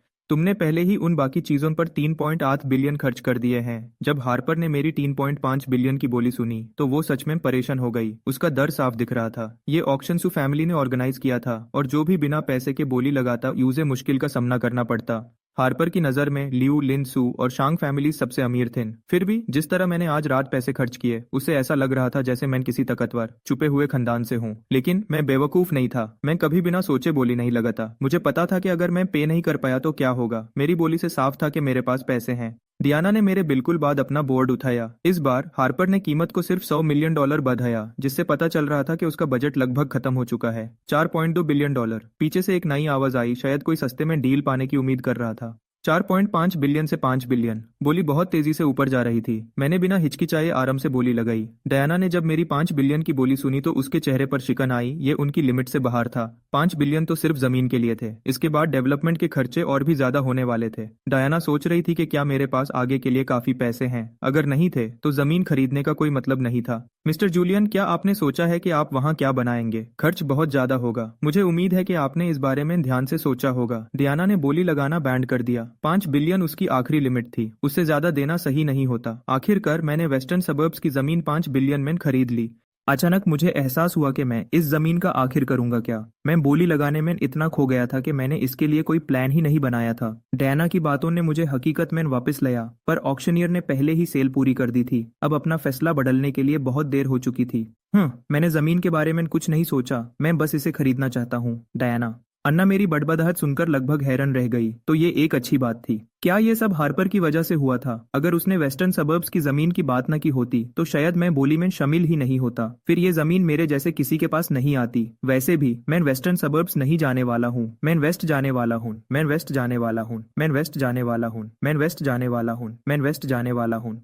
थोड़ी देर बाद मैंने ज्यादा सोचना बैंड कर दिया। सब ठीक हो जाएगा। अभी के लिए सबसे जरूरी काम पेमेंट करना था। मैं पेमेंट काउंटर की तरफ गया और इन्फिनिट कैशबैक सिस्टम का ब्लैक गोल्ड कार्ड यूज किया। टास्क चल रहा है। आज रात स्यूक्स चैरिटी ऑक्शन में खर्च करें। टास्क पूरा हुआ। ट्रिपल रिवॉर्ड मिल गया है। 26.60 बिलियन फंड्स आपके अकाउंट में भेज दिए गए हैं। बोनस, एक प्रोफेशनल बॉडीगार्ड्स की टीम हायर की गई है और साथ में एक लग्जरी 7 सीटर वन भी मिली है। रिवॉर्ड देखकर मेरा चेहरा खुशी से खिल उठा। मुझे इसी चीज की जरूरत थी। मैं सब कुछ सुरक्षित तरीके से स्टारी मैनर वापस ले जाने के बारे में परेशान था, पर अब इन बॉडीगार्ड्स के साथ मैं खुद को सेफ फील कर रहा था। लेकिन वो हैं कहाँ? मैंने आसपास देखा। जैसे ही मैं पूछने वाला था, सूट पहने 60 लोग मेरे पास आए। मुझे सिस्टम के बताने की जरूरत नहीं थी। वो जरूर मेरे नए बॉडीगार्ड्स थे। उन सातों ने एक साथ झुककर प्रणाम किया। मैं इतना शर्मिंदा हुआ कि मुझे लगा मैं कहीं गायब हो जाऊं। अरे, आप लोगों को इतना फॉर्मल होने की जरूरत नहीं है। बस खरीदा हुआ सामान गाड़ी तक ले जाने में मेरी मदद करें और फिर मुझे सुरक्षित घर तक छोड़ दें। मेरा एक सिंपल रूल है, अगर मैं शर्मिंदा नहीं हूँ तो दूसरे होंगे। इसलिए मैंने अपने नए बॉडीगार्ड्स को अपना सारा सामान उठाने दिया। जमीन के पेपर्स मैंने खुद अपने पास रखे और उन्हें वासेस, डायमंड्स और बाकी सब सामान संभलने दिया। जब मैं 60 बॉडीगार्ड्स के साथ निकल गया तो डयाना और बाकी लोग उस जगह पर गए जहां मैं बैठा था। आज रात मेरे अचानक आने से सभी लोग बिल्कुल हैरान रह गए थे। वेस्टर्न सबर्ब्स की जमीन बस ऐसे ही बिक गई थी। तुम्हें क्या लगता है? क्या तुम्हें लगता है कि तुम इसे उससे आराम से ले सकती हो? डियाना की दोस्त ने पूछा। जिस तरह थे उसने आज रात के ऑक्शन में खर्च किया है, उसके पास साफ तौर पर $5 बिलियन की कोई कमी नहीं है और वो बॉडीगार्ड्स भी आम सिक्योरिटी से कहीं ज्यादा लगते हैं। उसने आगे कहा। नहीं, मेरा वो मतलब नहीं था। मैं सोच रही हूँ कि क्या हम उसके साथ पार्टनर बन सकते हैं। उसने वो जमीन सिर्फ इसलिए खरीदी क्योंकि हार्पर ने उसकी तरफ इशारा किया था। उसके पास अभी तक कोई प्लान नहीं है। अगर हमारा प्रोजेक्ट प्रपोजल अच्छा हुआ तो उसके पास हमें मना करने की कोई वजह नहीं होगी। जिस पल से मैंने वो जमीन खरीदी थी, डयाना इस बारे में सोच रही थी। तुम्हारे पास हमेशा सबसे बेहतर आइडियाज होते हैं। अगर हम यूज अपने साथ काम करने के लिए राजी कर सकें तो मुझे नहीं लगता कि हमें कभी पैसे की चिंता करनी पड़ेगी। डयाना की दोस्त ने हाँ भरी। सच कहूं तो मुझे साथ लाना एक समझदारी का फैसला था। मैंने आज रात बिना हिचकिचाए 8 बिलियन खर्च किए थे। मेरी अमीरी इंपीरियल सिटी के किसी भी बड़े खंडान के बराबर हो सकती थी। वैसे ये थोड़ा डरावना था। मुझे नहीं पता था कि सिर्फ एक ऑक्शन में आने से इतने सारे लोग मेरे पैसे पर ध्यान देने लगेंगे। अभी 60 बॉडीगार्ड्स मुझे मेरे नए खरीदे हुए घर स्टारी मैनर वापस ले जा रहे थे। शुक्र है विला एक काफी बड़ा था। उसमें वो सातों आराम से रह सकते थे। पहले सब कुछ मेरे कमरे में रख दो, उसके बाद तुम लोग अपने लिए कमरे चुन सकते हो। कोई भी चलेगा, बस मास्टर बेडरूम मत लेना। समझ गए यंग मास्टर? हेड बॉडीगार्ड एरन और उसकी टीम ने मेरा नया सामान सीधा मेरे बेडरूम में पहुंचाया। उन्होंने सामान रखा और जल्दी से चले गए। मैंने एरन की तरफ देखा जो वहां खड़ा था और मैंने देखा मैंने अपनी डेस्क पर रखी चीजों को आगे बढ़ाया। मैंने कलेक्टिबल्स को डिस्प्ले केस में रखा, रेड जडे फिनिक्स को अपनी डेस्क पर सजाया और ज्वेलरी और बाकी एक्सेसरीज को क्लोजेट में रख दिया। रात के 12 बजे से पहले 5 मिलियन खर्च करें। शार्ट, आपको अपने बाएं एंड लेफ्ट हाथ से कार्ड स्वाइप करना होगा। दाएं एंड राइट हाथ का यूज करने पर मिशन पूरा नहीं माना जाएगा। जब मैंने सुबह यह शर्ट देखी तो मैं हैरान रह गया। मैंने बस अपने दिमाग में इस बात पर गुस्सा किया। सिस्टम के रूल्स चाहे कितने भी अजीब हों, मुझे उन्हें मानना ही पड़ेगा, चाहे मैं कितना भी शिकायत करूं। शुक्र है मुझे शॉपिंग करना पसंद है, ये कोई मुश्किल काम नहीं है। मैंने आराम से घर पर ब्रेकफास्ट खत्म किया और फिर अपनी पुरानी रेंटल अपार्टमेंट की तरफ गाड़ी चलाई। भले ही मैं अब स्टारी मैनर में रहता था, पर मैंने अभी तक रेंटल अपार्टमेंट से अपना ज्यादा सामान नहीं समेटा था। अब जब मैंने नौकरी छोड़ दी थी और 60 बॉडीगार्ड्स हायर कर लिए थे, तो मैं सब कुछ तुरंत वहां से निकलना चाहता था। मुझे वो जगह खाली कर देनी चाहिए ताकि लैंडलेडी किसी नए किराएदार को ढूंढ सके। यहीं रुको। सातों बॉडीगार्ड्स ने मेरे साथ ऊपर आने की कोशिश की, पर मैंने उन्हें रोक दिया। ये बस एक छोटा सा एक बेडरूम अपार्टमेंट है। अगर आप सातों अंदर जाओगे तो बहुत भीड़ हो जाएगी। इसके अलावा मुझे अपना बहुत सारा पर्सनल सामान पैक करना है और मैं इसे खुद ही करना पसंद करूंगा। हाँ, यंग मास्टर, उनका काम मेरी हिफाजत करना था, पर जब तक मैं सेफ हूँ उन्हें मेरी बात माननी होगी। मैं दूसरी फ्लोर पर अपार्टमेंट में गया। मैंने अपने कपड़े, जूते और बाकी पर्सनल सामान पैक किया। फिर मैंने अपनी लैंडलेडी को कॉल किया। उसने जल्दी से फोन उठाया। हेलो, क्या चल रहा है बेटा? फोन पर उसकी आवाज खुश और एनर्जी से भरी थी। आंटी, बात यह है, मैंने आपसे पहले ही घर खाली करने के बारे में कहा था। मैं आज अपना सामान पैक करके शिफ्ट हो रहा हूँ। आपके पास मिलने का वक्त कब होगा? ओह, मैं अभी इंपीरियल सिटी में नहीं हूँ। एक काम करो बेटा, मैं तुम्हें 1 मिनट में एक फोन नंबर भेजती हूँ। मार्था को समझ आ गया कि मैं चाबी वापस करना चाहता हूँ। यूज याद आया होगा कि चाबी को लेकर कुछ काम बचा है। ठीक है, आप मुझे नंबर भेज दीजिए, मैं कॉल कर लूंगा। रुको, मैं अभी भेजती हूँ। एक पल बाद मार्था ने मुझे एक फोन नंबर और एक वॉइस मैसेज भेजा। बेटा, ये मेरी पोती का नंबर है, बस यूज कॉल कर लो। मैंने ओके लिखकर रिप्लाई किया और फिर उस नंबर पर कॉल किया जो उन्होंने भेजा था। पहली बार में कॉल कट गई। मैंने दोबारा कोशिश की। इस बार कॉल उठ गई। हेलो, मैं मिस मार्था का किराएदार हूँ। उन्होंने मुझे आपका नंबर दिया है। मैं घर खाली कर रहा हूँ और मुझे चाबी वापस करनी है क्योंकि वो इंपीरियल सिटी में नहीं है। उन्होंने कहा कि मैं आपसे बात कर लूँ। मैं आपको चाबी कैसे दूं? बस मुझे बता दीजिए कि मुझे उन्हें कहाँ लाना है। मैंने तुरंत अपना इंट्रो दिया और पूरी बात बताई। दूसरी तरफ थोड़ी देर खामोशी रही। कुछ देर बाद वो बोली, मिस्टर जूलियन, मैं डियाना बोल रही हूँ। 1 मिनट रुको। सू चैरिटी ऑक्शन वाली डायना। कोई हैरानी नहीं कि उसकी आवाज पहचानी हुई लग रही थी। तो आप हैं मिस डायना। क्या आप चाहती हैं कि मैं चाबी पोस्ट कर दूं या मैं खुद आकर आपको दे दूं?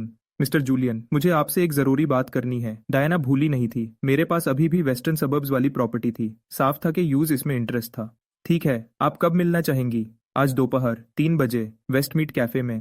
क्योंकि मेरे पास फ्री टाइम के अलावा कुछ नहीं था, मैंने तुरंत हाँ कह दिया और कॉल काट दी। उसके बाद मैंने घर को अच्छे से साफ करने के लिए एक क्लीनिंग सर्विस से कांटेक्ट किया। मेन अपार्टमेंट की हालत दिखाने के लिए फोटोज और वीडियोस लिए। 1:30 बजे मैं निकल गया। डियाना ने जिस काफे का नाम लिया था वो सू ग्रुप के ऑफिस के पास था। जब मैंने अपनी गाड़ी रोकी तो डियाना भी ठीक उसी वक्त वहां पहुंची। मिस डायना, मैंने यूज हेलो किया। वो कल के ऑक्शन के मुकाबले बिल्कुल अलग लग रही थी। पहले अंदर चलते हैं। डायना ने मुझे अपने से पहले अंदर जाने का इशारा किया। मैं मुस्कुराया और काफे के अंदर चला गया। मैंने जल्दी से 4 लोगों वाली टेबल पर विंडो के पास की सीट चुन ली। चलिए यहाँ बैठते हैं। डियाना मुस्कुराई और आराम से बैठ गई। वेटर तुरंत पास आया। आप दोनों क्या पीना पसंद करेंगे? मैंने एक ब्लैक कॉफी लूंगा। मैंने एक कैपुचिनो लूंगी। मैंने मेनू पर नजर डाली और अपनी पसंद बताई। ठीक है, प्लीज एक पल वेट कीजिए। वेटर घुमा और ऑर्डर लेने चला गया।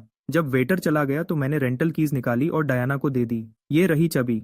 मैंने सब कुछ खाली कर दिया है और जगह को साफ भी करवा दिया है। अगर सब ठीक है तो चलिए अग्रीमेंट साइन कर लेते हैं। डियाना हैरान थी कि मैंने कितनी जल्दी काम की बात शुरू कर दी। यूज उम्मीद थी कि मैं कॉन्ट्रैक्ट की बात करने से पहले थोड़ी बातें करूंगा, पर यूज मेरा काम करने का तरीका पसंद आया। यूसे भी फालतू बातें करना पसंद नहीं था। कोई बात नहीं, जगह बिल्कुल साफ है मिस्टर जूलियन। मैं कॉन्ट्रैक्ट अपने साथ लाई हूँ, प्लीज एक बार देख लीजिए। डायना ने अपने बग से अग्रीमेंट की 2 कॉपीज निकाली और एक मुझे दे दी। मैं कॉन्ट्रैक्ट्स के मामले में कोई एक्सपर्ट नहीं था, पर शुक्र है सिस्टम ने मेरे लिए सब चेक कर लिया। जैसे ही इन्फिनिट कैशबैक सिस्टम ने कहा कि सब ठीक है, मैंने बिना डर के साइन कर दिए। जैसे ही मैंने खत्म किया, वेटर हमारी कॉफी लेकर आया। अपनी ड्रिंक्स एंजॉय कीजिए। वेटर के जाने के बाद मैंने बात शुरू की। मिस डायना, आपने कहा था कि आपको कोई बात करनी है। मिस्टर जूलियन, आपको शायद पता होगा कि कल के ऑक्शन में मेरी कंपनी और मैं सभी उस वेस्टर्न सबर्ब्स वाली जमीन को खरीदना चाहते थे।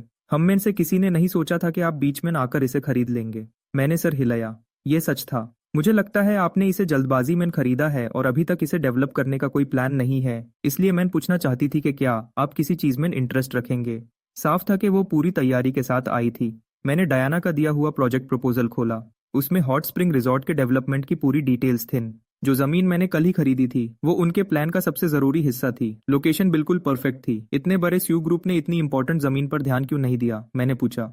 अगर आप ना होते मिस्टर जूलियन तो श्यू ग्रुप के पास आज जरूर वो जमीन होती, डायना ने कहा। उसने चुपचाप सोचा। ऑक्शन का असली मकसद प्रोजेक्ट को थोड़ी और पब्लिसिटी दिलाना था। आमतौर पर कोई भी समझदार बंदा श्यू ग्रुप से मुकाबला करने की हिम्मत नहीं करता। कौन जानता था कि मेरे जैसा कोई अचानक बीच में ना आ जाएगा। पर मुझे श्यू फैमिली या ऐसी किसी चीज की परवाह नहीं थी। मेरा बोली जितना डायना को भी जरूर परेशान कर रहा होगा क्योंकि वो भी स्यूक्स फैमिली से थी। मैं डायना की आवाज में गुस्सा और बेबासी साफ महसूस कर सकता था। मैंने अपना नाक खुजलाया। मुझे एहसास हुआ कि मैंने सच में अपने इस फैसले पर ध्यान से नहीं सोचा था। हम साथ काम करने के बारे में जरूर बात कर सकते हैं। क्या आप इसे अगली बार चाहते हैं मिस्टर जूलियन? मैंने इसका कोई जवाब नहीं दिया। मैं कोई पक्का वादा नहीं कर सकता। चलिए western suburbs hot spring resort के बारे में बात करते हैं। ये मेरे लिए ठीक है, पर हमें साथ काम करने की शर्तों को साफ करना होगा। जिस वक्त मैंने जमीन खरीदी थी मैंने इस बारे में ज्यादा नहीं सोचा था। अगर डयाना मुझे ढूंढते हुए ना आती तो शायद मैं आखिरकार इस प्रॉपर्टी को बेच देता। पर स्वे ग्रुप के साथ हाथ मिलाना कोई बुरा आइडिया नहीं लग रहा था, जब तक कि मैं आराम से पैसे कमा सकूं। बेशक मेरे पास पहले से ही एक कॉन्ट्रैक्ट तैयार था। मैंने प्रोजेक्ट प्रपोजल को नीचे रखा और उस कॉन्ट्रैक्ट को उठाया जो डयाना लेकर आई थी। मुझे मानना पड़ेगा, सिर्फ 25 साल की उम्र में सीईओ बनना और इतने कॉन्फिडेंस से अपना काम संभलना, सच में डयाना में दम था। लेकिन जल्द ही सिस्टम ने एक गड़बड़ पकड़ी और एक मैसेज दिखाया। सिस्टम के मुताबिक वो मैसेज सिस्टम को नहीं भेजा गया था। इस कॉन्ट्रैक्ट के हिसाब से मेरा कोई कंट्रोल नहीं होता। मेरी जमीन पूरे एरिया की 10% थी, लेकिन मुझे फायदे का सिर्फ 5% मिलने वाला था। साथ ही काम के दौरान सू ग्रुप का मेरी जमीन पर पूरा कब्जा होता। उनके पास सारे राइट्स होते और मैं किसी भी प्लान का विरोध नहीं कर सकता था। सच कहूं तो ऐसा लग रहा था जैसे डायना मुझे मूर्ख समझ रही थी। शुक्र है मेरे पास सिस्टम का साथ था। क्यों ना हम इसे इस तरह करें। मुझे प्रॉपर्टी डेवलपमेंट के बारे में ज्यादा नहीं पता। अगर आप मुझे धोखा देने की कोशिश करें तो शायद मुझे पता भी ना चले। लेकिन मुझे सिर्फ किराया लेने में इंटरेस्ट है, इसलिए मैं पार्टनर नहीं बनूंगा। मैं आपके प्लान के हिसाब से रिजॉर्ट बनाने के लिए एक टीम रख सकता हूँ। आपको बस हर 3 महीने में मुझे किराया देना होगा। मुझे पूरा यकीन है कि स्वी ग्रुप ये आराम से कर सकता है। जमीन के बदले शेयर्स लेना सुनने में अच्छा लगता है, लेकिन जब तक रिजॉर्ट को फायदा ना हो तब तक ये अपनी जमीन सू ग्रुप को मुफ्त में देने जैसा है। मुझे लंबे समय तक कोई कमाई नहीं मिलती, लेकिन इसे किराए पर देना अलग बात है। एक बार रेंटल अग्रीमेंट शुरू हो गया तो सुवे ग्रुप को मुझे किराया देना ही पड़ेगा। मुझे इससे फर्क नहीं पड़ता कि किराया कितना है, मुझे बस लगातार कमाई चाहिए। डियाना मेरे इस सुझाव से हैरान रह गई। उसने ऐसा सोचा भी नहीं था। आज तक किसी ने ऐसा प्रपोजल नहीं दिया था। आमतौर पर पार्टनर्स के पास इन प्रोजेक्ट्स को शुरू करने के लिए काफी पैसे नहीं होते। मिस्टर जूलियन, आपका आइडिया सच में नया है, लेकिन इस प्रोजेक्ट का अकेले फैसला लेने वाली मैं नहीं हूँ। मुझे इस बारे में बोर्ड के बाकी मेंबर्स से बात करनी होगी। हम आपस में बात करके आपको बताएंगे। कोई जल्दी नहीं है। मुझे कोई जल्दी नहीं है। मेरे पास पैसों की कोई कमी नहीं है, इसलिए आप जब भी काम शुरू करें मुझे फर्क नहीं पड़ता। लेकिन सूंग ग्रुप के लिए हर एक दिन का मतलब पैसा है। डायना ने अपनी बची हुई कॉफी खत्म की और बाय कहा। प्रेसिडेंट होने के नाते उनका समय बहुत कीमती था और मेरे साथ कॉफी पर इतना समय बिताना ही बहुत बड़ी बात थी। जाने से पहले उन्होंने बिल पे किया। मैंने अपनी कपुचिनो खत्म की और धीरे धीरे काफे से बाहर आ गया। मैं थोड़ी देर आसपास घूमता रहा और मुझे एक दर्जी की दुकान दिखी। उसका मालिक लगभग 50 साल का एक स्मार्ट आदमी था, हालांकि वो मुश्किल से 30 साल का लग रहा था। मुझे हमेशा से स्वीट्स पसंद रहे हैं, बस डिस्प्ले देखकर ही मेरा इंटरेस्ट जाग गया। ये हमारे सबसे ज्यादा बिकने वाले स्टाइल्स हैं। आप आराम से कोई एक चुन लीजिए। बाद में हम आपके लिए एक डिजाइन बनाएंगे। आप अपनी पसंद की कोई भी चीज इसमें जुड़वा सकते हैं। विलियम ने फिर मुझे स्टाइल्स की एक मोटी बुक दी। मैंने पन्नों को पलटा और जल्दी ही एक क्लासिक ब्लैक रंग का इटालियन सूट चुन लिया। मैंने डिजाइन के स्केच का वेट किया ताकि मैं सब चेक कर सकूं। फिर मैंने अपना फोन नंबर दिया और 50,000 का डिपॉजिट जमा कर दिया। कार्ड स्वाइप करते वक्त मैंने ध्यान रखा कि मैं अपने बाएं हाथ का इस्तेमाल करूं। हालांकि ये मेरे $5 मिलियन के मिशन के सामने कुछ भी नहीं था, लेकिन मैं अपने इस अजीब मिशन पर पैसे खर्च करने का कोई मौका नहीं छोड़ना चाहता था। दुकान से निकलकर मैं अपनी कार की तरफ चल दिया। जूलियन, किसी ने मेरा नाम पुकारा। धुत तेरे की। मुझे लगा कोई परेशान करने वाली चीज इस तरफ आ रही है। मैंने मुड़कर देखा तो एलिस खड़ी थी। किस्मत ही खराब है। तुम यहाँ क्या कर रही हो? शिट, मैं हमेशा इससे क्यों मिल जाता हूँ। ये जगह तो सुए ग्रुप के ऑफिस के पास भी नहीं थी। खैर, इस पूरे एरिया में बड़ी बड़ी बिल्डिंग्स थी जहां लोग काम करते हैं, लेकिन गू ग्रुप की यहाँ कोई बिल्डिंग नहीं थी। और वो ये क्यों जानना चाहती है कि मैं यहाँ क्या कर रहा हूँ? मैं यूज ये तो नहीं बता सकता था कि मैं सुए ग्रुप के सीईओ के साथ कॉफी पी रहा था। एलिस को लगता कि मैं बस फेंक रहा हूँ। डेमियन को कल हॉस्पिटल से छुट्टी मिल रही है। उसके अगले दिन दादाजी का 80वां जन्मदिन है। आज मेरे साथ चलो, तुम्हें बर्थडे पार्टी में जरूर आना होगा। नहीं, मुझे ऐसी जगह जाना पसंद नहीं जहां मेरी बेइज्जती हो। मैंने बहुत सारे सीरियल्स देखे हैं और मुझे पता है वहां क्या होगा। ऐसा मत सोचो कि मुझे नहीं पता क्या चल रहा है। डेमियन को बचाने के लिए उनका प्लान है कि पार्टी में सबको बतायन कि मैं उनका सिर्फ एक गॉड लिया हुआ बेटा हूँ। इस तरह मैं गू परिवार का हिस्सा तो रहूंगा, लेकिन सिर्फ नाम के लिए, भगवान के लिए। अगर मेरे पास अनलिमिटेड कैशबैक सिस्टम या अरबों डॉलर ना भी होते तब भी मुझे ये नाम नहीं चाहिए था। क्या मजाक है। तुम हमारे माँ बाप के बेटे हो। अगर तुम दादाजी की पार्टी में नहीं आए तो इंपीरियल सिटी के बड़े लोग क्या सोचेंगे। दादाजी, बड़े लोगों में से किसको याद है कि गू परिवार का बेटा पिछले 21 साल से गायब है। तुम मुझे गू परिवार का यंग मास्टर कहती हो। जब से तुमने मुझे ढूंढा है, क्या तुमने मुझे एक पैसा भी दिया है? क्या तुमने कभी मेरी परवाह की है? डेमियन को हर महीने कितने पैसे मिलते हैं, वो सब मेरा होना चाहिए था। मैं तो पहले ही बड़ा दिल दिखा रहा हूँ जो उन पैसों को वापस नहीं मांग रहा। भले ही तुम हमारे साथ बड़े नहीं हुए, लेकिन हम फिर भी परिवार हैं, और जब तुम घर वापस आओगे तो तुम्हें सब कुछ वापस मिल जाएगा। हाँ, ये लड़की सच में मुझे गुस्सा दिलाने की कोशिश कर रही है। चलो एक बात करते हैं, मैंने सुना है डेमियन को हर महीने 1 मिलियन मिलता है। मैं अब 21 साल का हूं, तो इस हिसाब से पूरे 252 मिलियन होते हैं। मेरे असली परिवार होने के नाते क्या अब मुझे इसका हर्जाना देने का समय नहीं आया? मेरी बातों ने एलिस को बिल्कुल चुप करा दिया। उसने बोलने के लिए अपना मुंह खोला, लेकिन कोई शब्द नहीं निकल पाया। एलिस 200 मिलियन का वादा करने की हिम्मत नहीं कर सकती थी। भले ही गू परिवार इंपीरियल सिटी में बहुत मशहूर है, लेकिन इतना सारा कैश एक साथ लाना लगभग नामुमकिन है। उनका ज्यादातर पैसा बिजनेस में लगा हुआ है और उनके पर्सनल अकाउंट्स में ज्यादा कुछ नहीं है। चलो, मैं समझ सकता हूँ, हर कोई मेरी तरह नहीं होता जिसके पीछे एक शक्तिशाली सिस्टम हो।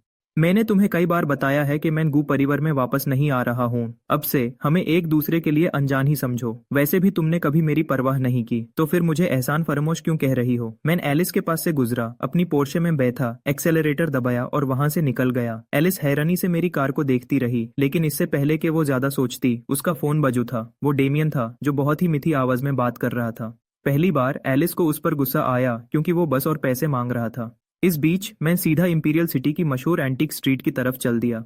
मुझे इससे फर्क नहीं पड़ता था कि पुरानी चीजों की कीमत बढ़ेगी या नहीं। मेरा असली मकसद बस पैसे खर्च करना था। सड़क पर दुकानदारों की आवाजें गूंज रही थी जो कस्टमर्स को बुला रहे थे। मैं सीधा एंटीके की दुकानों की तरफ गया। वहां चुनने के लिए बहुत सारी दुकानों थी, इसलिए मैंने थोड़ी देर घूम कर देखा। आखिर में मैंने ट्रेजर पेविलियन को चुना, क्योंकि उसका नाम लकी लग रहा था। दुकान के अंदर ज्यादा लोग नहीं थे, बस एक बूढ़ा आदमी काउंटर के पीछे खड़ा था और ध्यान से कुछ चीजों को साफ कर रहा था। मेरे अंदर आने पर उसने मुझे हेलो तक नहीं कहा। बस देख कर ही मैं समझ गया कि इस दुकान का इतिहास बहुत पुराना है। अंकल, मुझे एक पर्पल क्ले का टी सेट चाहिए। स्टारी मैनर के मेरे विला में एक टी रूम है। आज के स्पेंडिंग क्वेस्ट ने मुझे उसकी याद दिला दी। उस टी रूम के लिए अभी एक टी सेट चाहिए, इसलिए मैं यहाँ आया हूँ। जब उसने मेरी बात सुनी तो बूढ़ा आदमी रुका और उसने अपनी चीज को डिस्प्ले केस पर रख दिया। मैं सच कह रहा हूँ, मुझे बस घर के लिए एक टी सेट चाहिए। कीमत की कोई चिंता नहीं है। किसी आम दुकान का नया सिरामिक सेट तुम्हारे लिए बिल्कुल सही रहेगा, उसने जवाब दिया। साफ लग रहा था कि वो मुझे कुछ बेचना नहीं चाहता। बस मुझे ये बताइए कि आप इसे बेचने के लिए क्या लेंगे। पैसा कोई बड़ी बात नहीं है।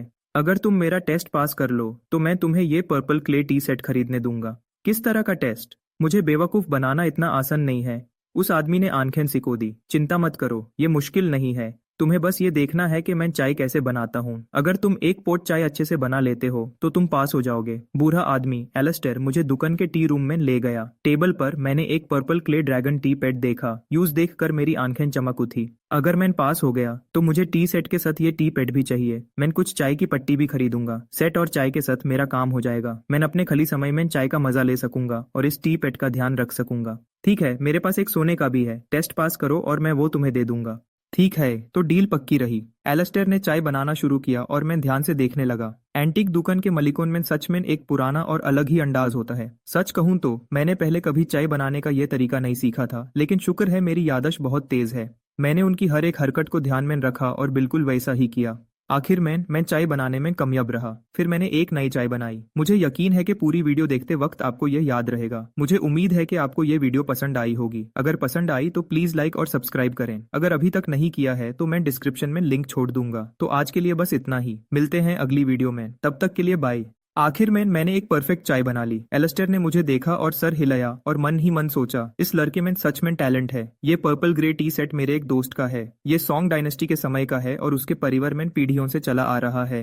बुरा वक्त आने पर उन्हें इसे बेचना पड़ा। मैं तुमसे ज्यादा पैसे नहीं लूंगा। तुम इसे 2 मिलियन में ले सकते हो। मैंने टी सेट उठाया और यूज ध्यान से देखा। मुझे समझ नहीं आ रहा था कि इसमें ऐसा क्या खास है, लेकिन इसे हाथ में पकड़कर बहुत अच्छा लग रहा था। मुझे इस बात की भी खुशी थी कि मैं इसके लिए 2 मिलियन खर्च कर सकता हूँ। क्या आप कार्ड लेते हैं? मैंने अपने बाएं हाथ से अपना ब्लैक गोल्ड कार्ड आगे बढ़ाया। एलिस्टर ने जब यूजे देखा तो उसकी भवें तनी गईं। उसने नहीं सोचा था कि आज यूजे कोई इतना अमीर खरीदार मिलेगा। ठीक है, मैं इसे पैक कर देता हूँ। वापस जाते वक्त ध्यान रखना, एक बार यह मेरी दुकान से बाहर चला गया तो किसी भी नुकसान की जिम्मेदारी मेरी नहीं होगी। एंटीक स्ट्रीट का यही नियम है, एक बार कोई चीज बिक गई तो पैसे वापस नहीं होते। आपका फायदा होगा या नुकसान, ये आपके फैसले पर निर्भर करता है। अगर आप सही हैं तो फायदा होगा, अगर नहीं तो नुकसान सहना पड़ेगा। कोई किसी को खरीदने या बेचना के लिए मजबूर नहीं करता। फ्रेया, जो ब्लॉन्डे बॉडीगार्ड थी, मेरे पीछे चल रही थी और उसने सारा सामान उठा लिया। एलिस्टर ने मेरी बॉडीगार्ड पर ध्यान दिया। यूज हैरानी हुई कि मेरे साथ कोई था, लेकिन इस एरिया के हिसाब से ये आम बात थी। इतनी कम उम्र का लड़का,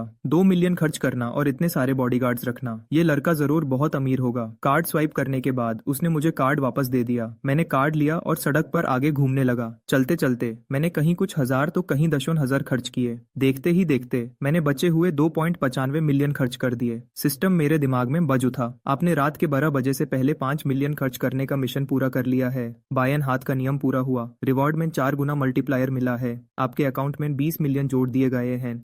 अब एप एमरल्ड लेक डिस्ट्रिक्ट के मलिक हैं। सर्टिफिकेट्स आपके सिस्टम इन्वेंट्री में भेज दिए गए हैं। अब आप इस एंटीक दुकान के भी मलिक हैं। कृपया देख लीजिए। मैंने पीछे मट कर देखा और महसूस किया कि फ्रेया और बाकी सब बग्स से लड़े हुए थे। लगता है मैंने बहुत ज्यादा खरीदारी कर ली। आज के लिए इतना काफी है, चलो घर चलते हैं। जैसे ही मैंने ये कहा उन सातों ने चेन की सांस ली। इतने अमीर सिस्टम होस्ट के पीछे घूमना कोई आसान काम नहीं है। आज एंटीक मार्केट में मेरी इस खरीदारी की चर्चा पूरी सड़क पर हो रही थी। बहुत से लोग उम्मीद कर रहे थे कि मैं उनकी दुकान पर भी जाऊं और हम सब बस अगले मौके का वेट कर रहे थे। खैर, ऐसा नहीं था कि कोई मुझे निशाना नहीं बनाना चाहता था, लेकिन मेरे पीछे चल रहे 7 बॉडीगार्ड्स को देखकर बुरी नियत रखने वाले तुरंत पीछे हट जाते थे। अगली सुबह सिस्टम ने मुझे फिर से जगाया। रेस्ट के दिनों में होस्ट मुफ्त में 10 मिलियन तक खर्च कर सकता है। खर्च करना जरूरी नहीं है, ये अगले दिन नहीं जूदेगा और इस पर कोई कैशबैक या रिवॉर्ड नहीं मिलेगा। जैसे ही मैंने सिस्टम का मैसेज सुना, मुझे सुकून मिला। पता चला कि सिस्टम सच में छुट्टियां भी देता है। ये सिस्टम सच में बहुत शक्तिशाली है। हर रोज अपने पैसे कैसे खर्च करने हैं, ये सोचना पहले तो मजेदार था, लेकिन अब ये थका देने वाला हो रहा था। मैं उठा, अपना मुंह धोया और ब्रेकफास्ट बनाने के लिए अपने कमरे से बाहर आया। तभी पीछे से एक नर्म और मीठी आवाज आई, जिसने मुझे चौंका दिया। जब मैंने मुड़ कर देखा तो वो फ्रेया थी। यंग मास्टर, ब्रेकफास्ट तैयार है, आप जब चाहें खा सकते हैं। फ्रेया ने ब्लैक मेड की ड्रेस पहनी हुई थी। वो लंबी थी और उसका फिगर बिल्कुल परफेक्ट था। उसने थोड़ा झुक कर नमस्ते किया और बिल्कुल एक असली बटलर की तरह काम किया। मैंने सच में कुछ चेफ्स रखने के बारे में सोचा था, ताकि मुझे खुद खाना ना बनाना पड़े। साथ ही विला नंबर 1 बहुत बड़ा था, तो मुझे वैसे भी कुछ मेड्स और एक बटलर की जरूरत थी। मैं पहले गुरमेट डायमेंशन में एक चेफ थी। ये सुनकर फ्रेया के बारे में मेरी सोच तुरंत बदल गई। तो क्या तुम सिर्फ उस दुनिया की डिशेस बनाना जानती हो? क्या तुम यहाँ का कुछ बना सकती हो? आप खुद खाकर देख लीजिए, young master. Freya gourmet dimension के बारे में ज्यादा बात नहीं करना चाहती थी, इसलिए मैंने भी जोर नहीं दिया। मैं तो बस ऐसी ही बात कर रहा था। जब मैंने टेबल पर ब्रेकफास्ट देखा तो मैं समझ गया कि उसके हाथ में कोई जादू है। मैं ये सब अकेले नहीं खा सकता, बाकी सबको भी खाने के लिए अंदर बुला लो। और क्या तुम सबके पास काफी कपड़े हैं? क्योंकि आज मैं फ्री हूँ, तो चलो सब साथ में शॉपिंग चलते हैं। मैं तुम सबके लिए नए कपड़े खरीदूंगा। जी यंग मास्टर, मैं सबको बता देती हूँ। जब मैंने खाना खत्म किया और कमरे से बाहर आया तो बॉडीगार्ड 1 से लेकर 6 तक विला के अलग अलग हिस्सों से आए और डाइनिंग रूम में इकट्ठे हो गए। जब फ्रेया ने उन्हें बताया कि मैं उन्हें कपड़ों की शॉपिंग पर ले जा रहा हूँ, तो उनके चेहरे के भाव बदल गए और कमरे में खामोशी छा गई। लेकिन उन्होंने ब्रेकफास्ट टेबल पर कुछ नहीं छोड़ा। जब मैं निकलने के लिए तैयार हुआ तब तक सुबह के 10 बज चुके थे। जब हम प्रॉस्पर प्लाजा पहुंचे तो मैंने साफ कह दिया, आज का दिन तुम सबके लिए है, सारा खर्चा मैं उठाऊंगा। शुक्रिया यंग मास्टर। मेरी बातें सुनकर सब एक्साइटेड दिख रहे थे। फ्रेया ने पहले बात की। मैंने उस तरफ देखा जहां उसने इशारा किया और वहां एक बड़ा शोरूम था। सच कहूं तो चमक दमक वाले कपड़े मुझे पसंद नहीं हैं, लेकिन मैं मना भी नहीं कर सकता था। ठीक है, हम पहले वहां चैलेंज, बाकी तुम सबको भी जो पसंद आए मुझे बता देना। हम सब सच में दुकान की तरफ बढ़े। जूलियन, किसी ने मुझे फिर पुकारा। हाँ, फिर से वही शुरू हो गया। वो आवाज, वो घमंड भरा अंदाज, मेरा गुस्से में चिल्लाने का मन किया। ये लोग मुझे अकेला क्यों नहीं छोड़ देते? तो तुम जूलियन हो, तुम्हारा इन लोगों से क्या रिश्ता है? मुझे पीछे मड़ कर देखने की भी जरूरत नहीं थी कि वो कौन है। वो मेरी असली माँ थी, जिससे मैं पहले कभी नहीं मिला था। एक बार देख कर ही मैं समझ गया और मुझे पता था कि मैं सही हूँ। एक आम अमीर औरत। तुम्हें अभी हॉस्पिटल से छुट्टी मिली है, तुम आराम क्यों नहीं कर रहे?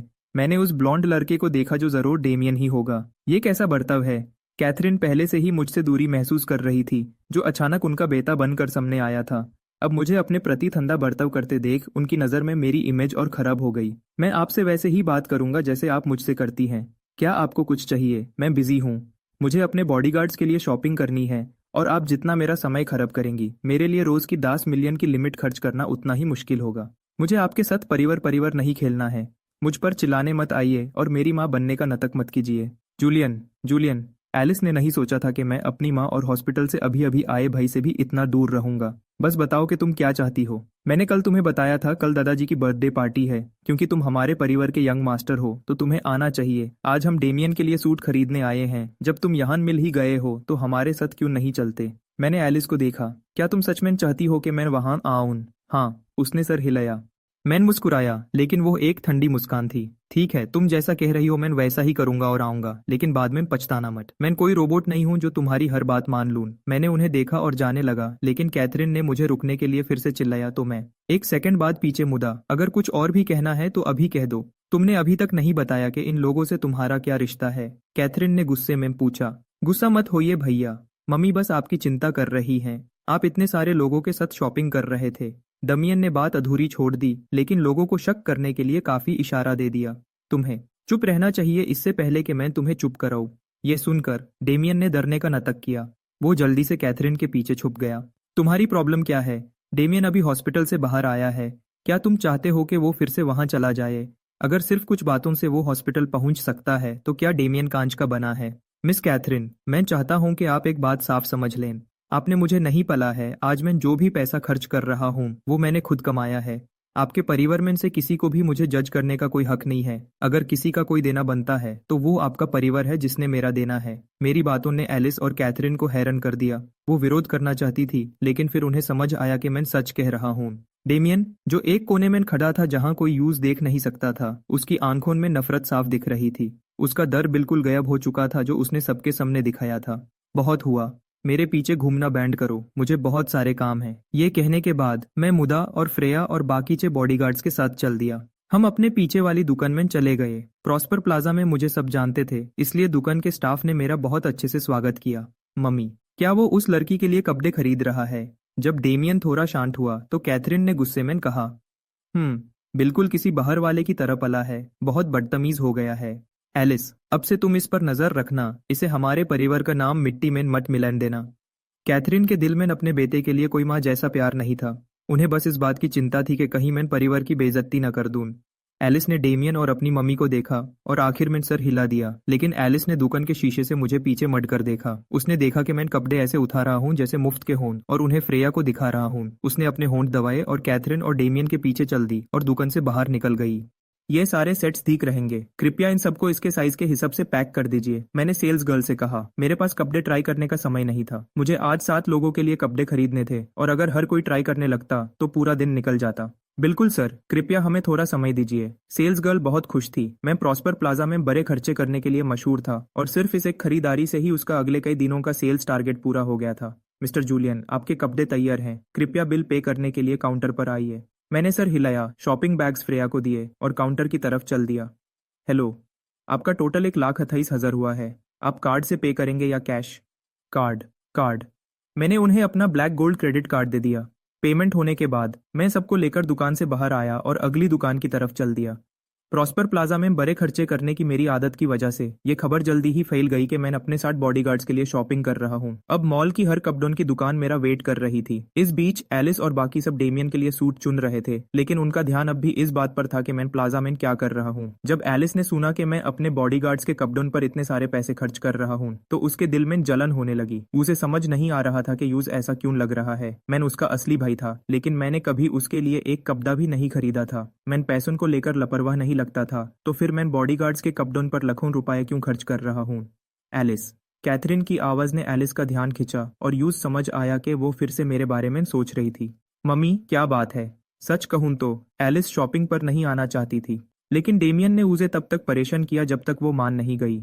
डेमियन को खुशी खुशी एक महंगा सूट चुनते देखना और मेरी तरफ देखना जो दूसरों के लिए कपड़े खरीद रहा था, एलिस को अंदर से अजीब लग रहा था। यूज समझ नहीं आ रहा था कि वो इतनी परेशान क्यों है। उसके हिसाब से मैं कुछ ज्यादा ही कर रहा था। आखिरकार वो मेरा परिवार थे, लेकिन मैं डेमियन की तरह सीधा नहीं हूँ। ये तय हो गया है, हमारे पास कस्टम सूट का ऑर्डर देने का समय नहीं है, इसलिए हमने एक नया डिजाइन चुना है जो अभी तक मार्केट में नहीं आया है।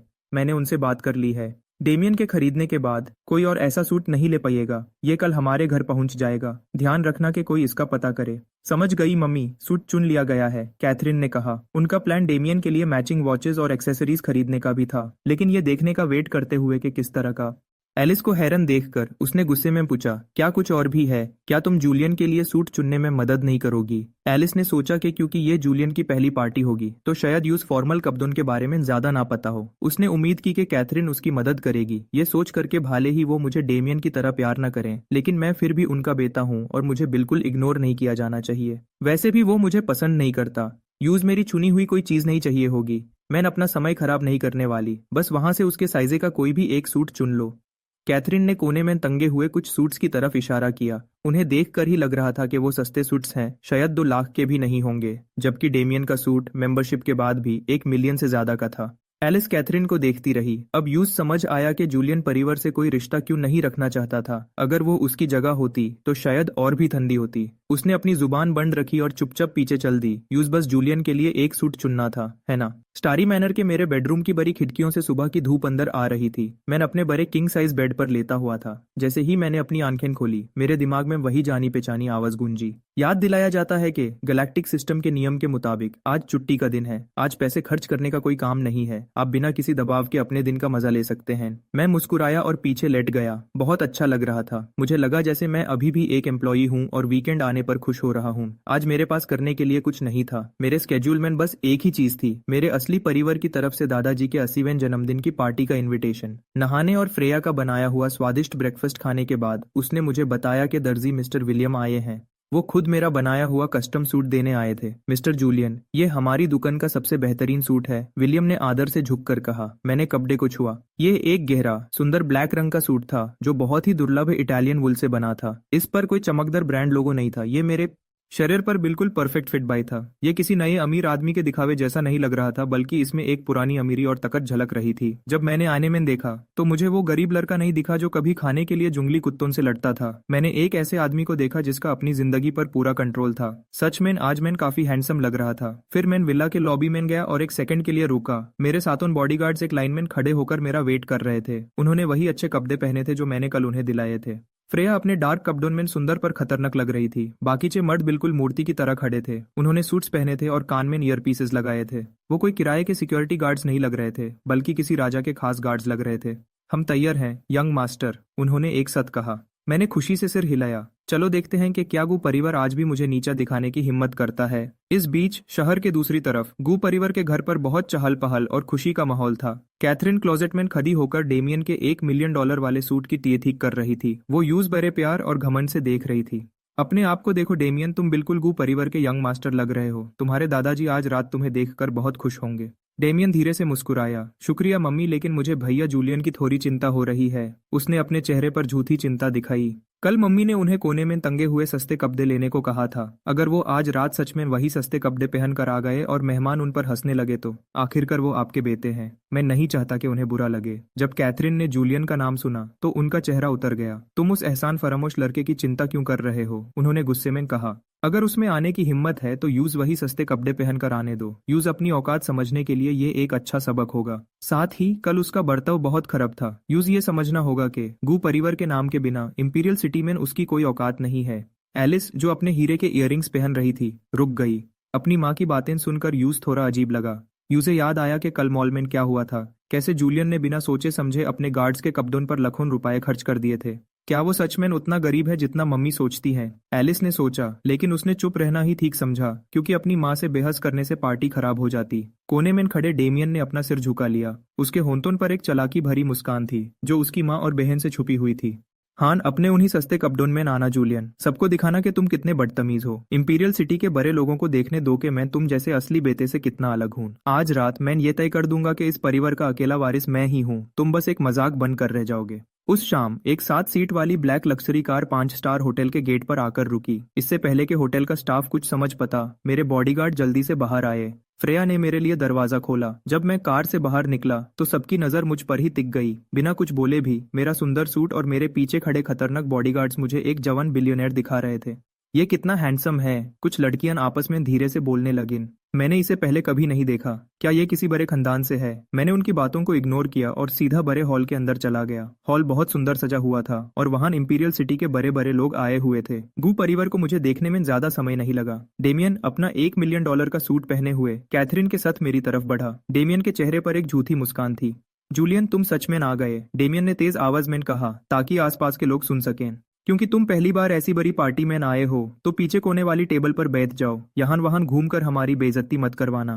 कैथरीन ने अपने हाथ बांधे और मेरे सूट को नफरत से देखा। क्योंकि इस पर कोई बड़ा ब्रांड लोगो नहीं था, उन्होंने तुरंत सोच लिया कि ये सस्ता है। मैंने एलिस से कहा था कि तुम्हारे लिए एक अच्छा सूट खरीदे, लेकिन लगता है तुम सस्ते कपड़े ही पहनना चाहते थे। तुम हमारे परिवार के नाम पर धब्बा हो। लेकिन इससे पहले कि मैं कोई जवाब देता, पास खड़ी कुछ अमीर औरतें आपस में धीरे धीरे बात करने लगिन। उन्होंने अपनी आवाज धीमी करने की कोशिश भी नहीं की। क्या मिसेस गू पगल हैं या अंधी? एक औरत ने अपने मुंह पर हाथ रखकर धीरे से कहा। उस जवान लड़के के सूट का कपड़ा तो देखो, वो असली इटालियन विकुन्या वुल है। ये बहुत कीमती है। जब तक आप बहुत बड़े वीआईपी ना हों, आप इसे खरीद भी नहीं सकते। हाँ, सही कहा ना? उसके दोस्त ने हाँ मिलाई। उसके सामने डेमियन का सूट तो ऐसा लग रहा है जैसे किराए पर लिया हो। क्या कैथरीन को फैशन के बारे में कुछ नहीं पता?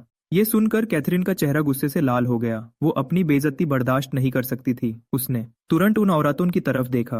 उन औरतों ने यूजे इग्नोर किया और वहां से चली गईं। वो किसी पगल से बहस नहीं करना चाहती थी। कैथरीन गुस्से में भून रही थी, लेकिन वो कुछ कर नहीं सकती थी।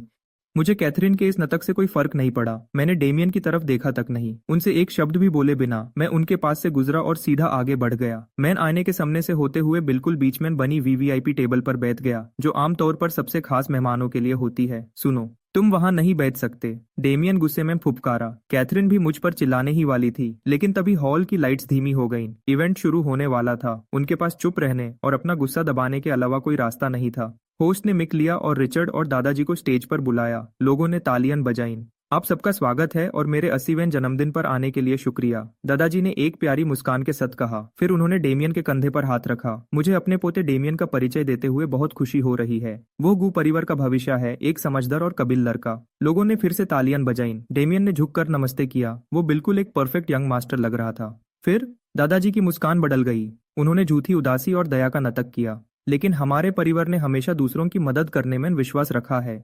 हाल ही में हमें सड़क पर एक गरीब बेघर अनाथ लड़का मिला। हमें उस पर इतनी दया आई कि हमने यूजे गॉड लेने का फैसला किया। दादाजी की मुस्कान बदल गई। उन्होंने झूठी उदासी और दया का नाटक किया। दादाजी ने सीधा मेरी तरफ उंगली उठाई, जो वीवीआईपी टेबल पर बैठा था। दोस्तों, मिलिए जूलियन से, जो हमारा नया गॉड लिया बेटा है। हम उम्मीद करते हैं कि डेमियन इसे थोड़े तमीज सिखाएगा। स्पॉटलाइट अचानक घूमी और मुझ पर आकर रुकी। पूरे हॉल में सन्नाटा छा गया। जो लोग पहले मुझे तारीफ भरी नजरों से देख रहे थे, उनकी नजरों में नब दया, हैरानी और नफरत साफ दिख रही थी। एक सड़क का अनाथ वीवीआईपी टेबल पर बैठा है।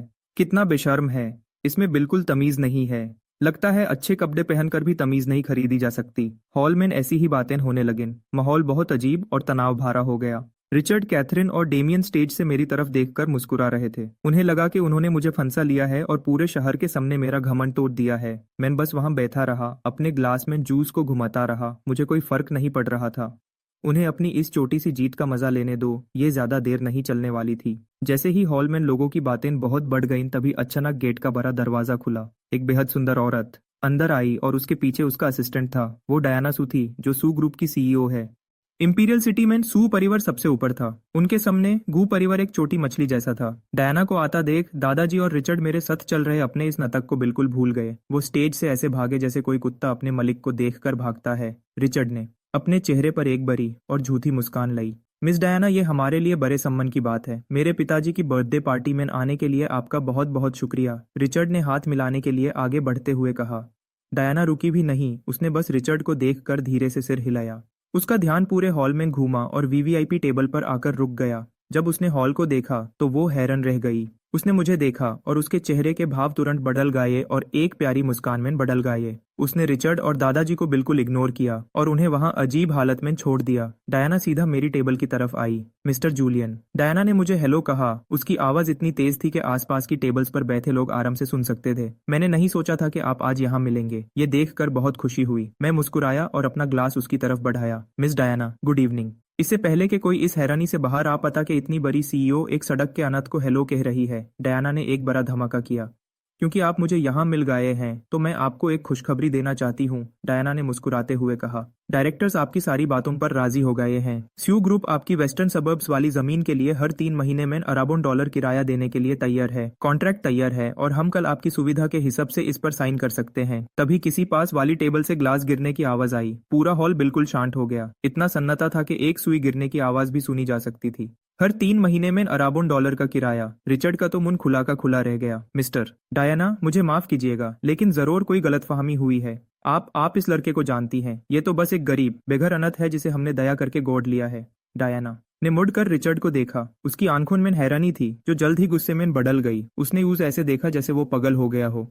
एक गरीब अनाथ? मिस्टर गू, आप ये क्या बकवास कर रहे हैं? डायना ने गुस्से में कहा। फिर उसने पूरे हॉल में देखा ताकि सब उसकी बात सुन सकें। ये मिस्टर जूलियन है। ये वही बिलियनर हैं जो कुछ दिन पहले मेरी चैरिटी ऑक्शन में आए थे। उन्होंने एक ही रात में लगभग 10 बिलियन डॉलर कैश खर्च किए थे। उन्होंने बिना सोचे समझे पूरा वेस्टर्न सबर्ब्स का एरिया खरीद लिया था। डायना रुकी और अपने हाथ बांध लिए। अगर कोई जो आराम से 10 बिलियन डॉलर खर्च कर सकता है वो गरीब अनाथ है, तो मुझे लगता है कि हम सब इस कमरे में भिखारी हैं। हॉल का सन्नाटा टूट गया। लोग हैरानी से आपस में बातें करने लगे। 10 बिलियन डॉलर कैश! गू परिवार की पूरी कीमत भी इसकी आधी नहीं है। हे भगवान! और गू परिवार ने इसे बेघर अनाथ कहा। क्या ये अंधे हैं? उन्होंने एक बड़े बिलियनर को नीचा दिखाने की कोशिश की। गू परिवार तो अब गया। स्टेज पर खड़े कैथरीन, एलिस और डेमियन के चेहरे ऐसे हो गए जैसे उन्होंने कोई भूत देख लिया हो। उनके चेहरे बिल्कुल सफेद पड़ गए थे। कैथरीन के पैर कांपने लगे और यूज गिरने से बचने के लिए एक कुर्सी का सहारा लेना पड़ा। जिन सस्ते कपड़ों का उसने पहले मजाक उड़ाया था, अब यूज उनका मतलब समझ आया। वो सस्ते नहीं थे, बल्कि इतने महंगे और खास थे कि उसकी छोटी सोच उन्हें पहचान ही नहीं पाई। डेमियन की झूठी मुस्कान बिल्कुल गायब हो गई। उसका $1 मिलियन का सूट अब एक जोकर की ड्रेस जैसा लग रहा था। जिस लड़के को वो नीचा दिखाकर खुद को बड़ा बनाना चाहता था, वो असल में एक बड़ा ड्रैगन था जो इंसान के रूप में था। एलिस ने अपने कांपते हाथों से अपना मुंह बैंड कर लिया। सच्चाई सामने आने पर उसकी आंखों में आंसू आ गए। उसे आखिरकार समझ आया कि मुझे गू परिवार के पैसों की कोई परवाह क्यों नहीं थी। मैंने क्यों आराम से अपने बॉडीगार्ड्स के लिए कपड़े खरीदे, और मैं क्यों कभी घर वापस नहीं आना चाहता था। हम कभी एक बराबर नहीं थे। जिस बेघर लड़के को उन्हें लग रहा था कि वो बचा रहे हैं, उसके पास इतना पैसा था कि वो उनका पूरा खानदान खरीद सकता था। हॉल में इतना सन्नाटा था कि मेरी कुर्सी के खिसकने की आवाज भी साफ सुनाई दी। मैं आराम से खड़ा हुआ और सीधा रिचर्ड और कैथरीन की तरफ देखा। मैंने अपनी जैकेट के अंदर वाली पॉकेट में हाथ डाला और एक सेफ्ड एनवलप निकला। ये वही डीएनए टेस्ट का रिजल्ट था जो एलिस ने मुझे कुछ दिन पहले दिया था। बिना अपने उन नाम के माँ बाप से नजर हटाए मैंने उस एनवलप को अपने हाथ से छोड़ दिया। वो मार्बल के फर्श पर धीरे से गिर गया। गॉड लिया। मेरी आवाज शांत थी, लेकिन उसमें एक ऐसी ताकत थी कि सबकी सांसें रुक गईं। अपनी दया अपने पास रखो। मैं आज रात यहाँ सिर्फ एक वजह से आया हूँ, ताकि पूरे इंपीरियल सिटी को पता चल सके कि मुझ जूलियन का गू परिवार से खून का कोई रिश्ता नहीं है। रिचर्ड का चेहरा उतर गया। कैथरीन कांपने लगी।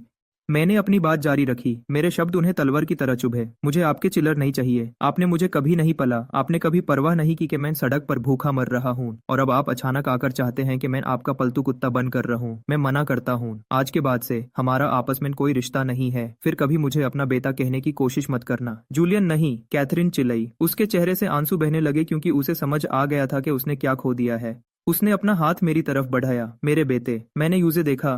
यूसे बिल्कुल ठंडी नजरों से देखा। मैं आपका बेटा नहीं हूँ। याद कीजिए आपने मॉल में क्या कहा था। आपने कहा था कि मैं एक धब्बा हूँ, इसलिए अपने इस प्यारे यंग मास्टर को अपने पास रखिए और मुझे अकेला छोड़ दीजिए। ये देख कर के बात हाथ से निकल चुकी है। डेमियन ने अपना सबसे पसंदीदा तरीका अपनाया।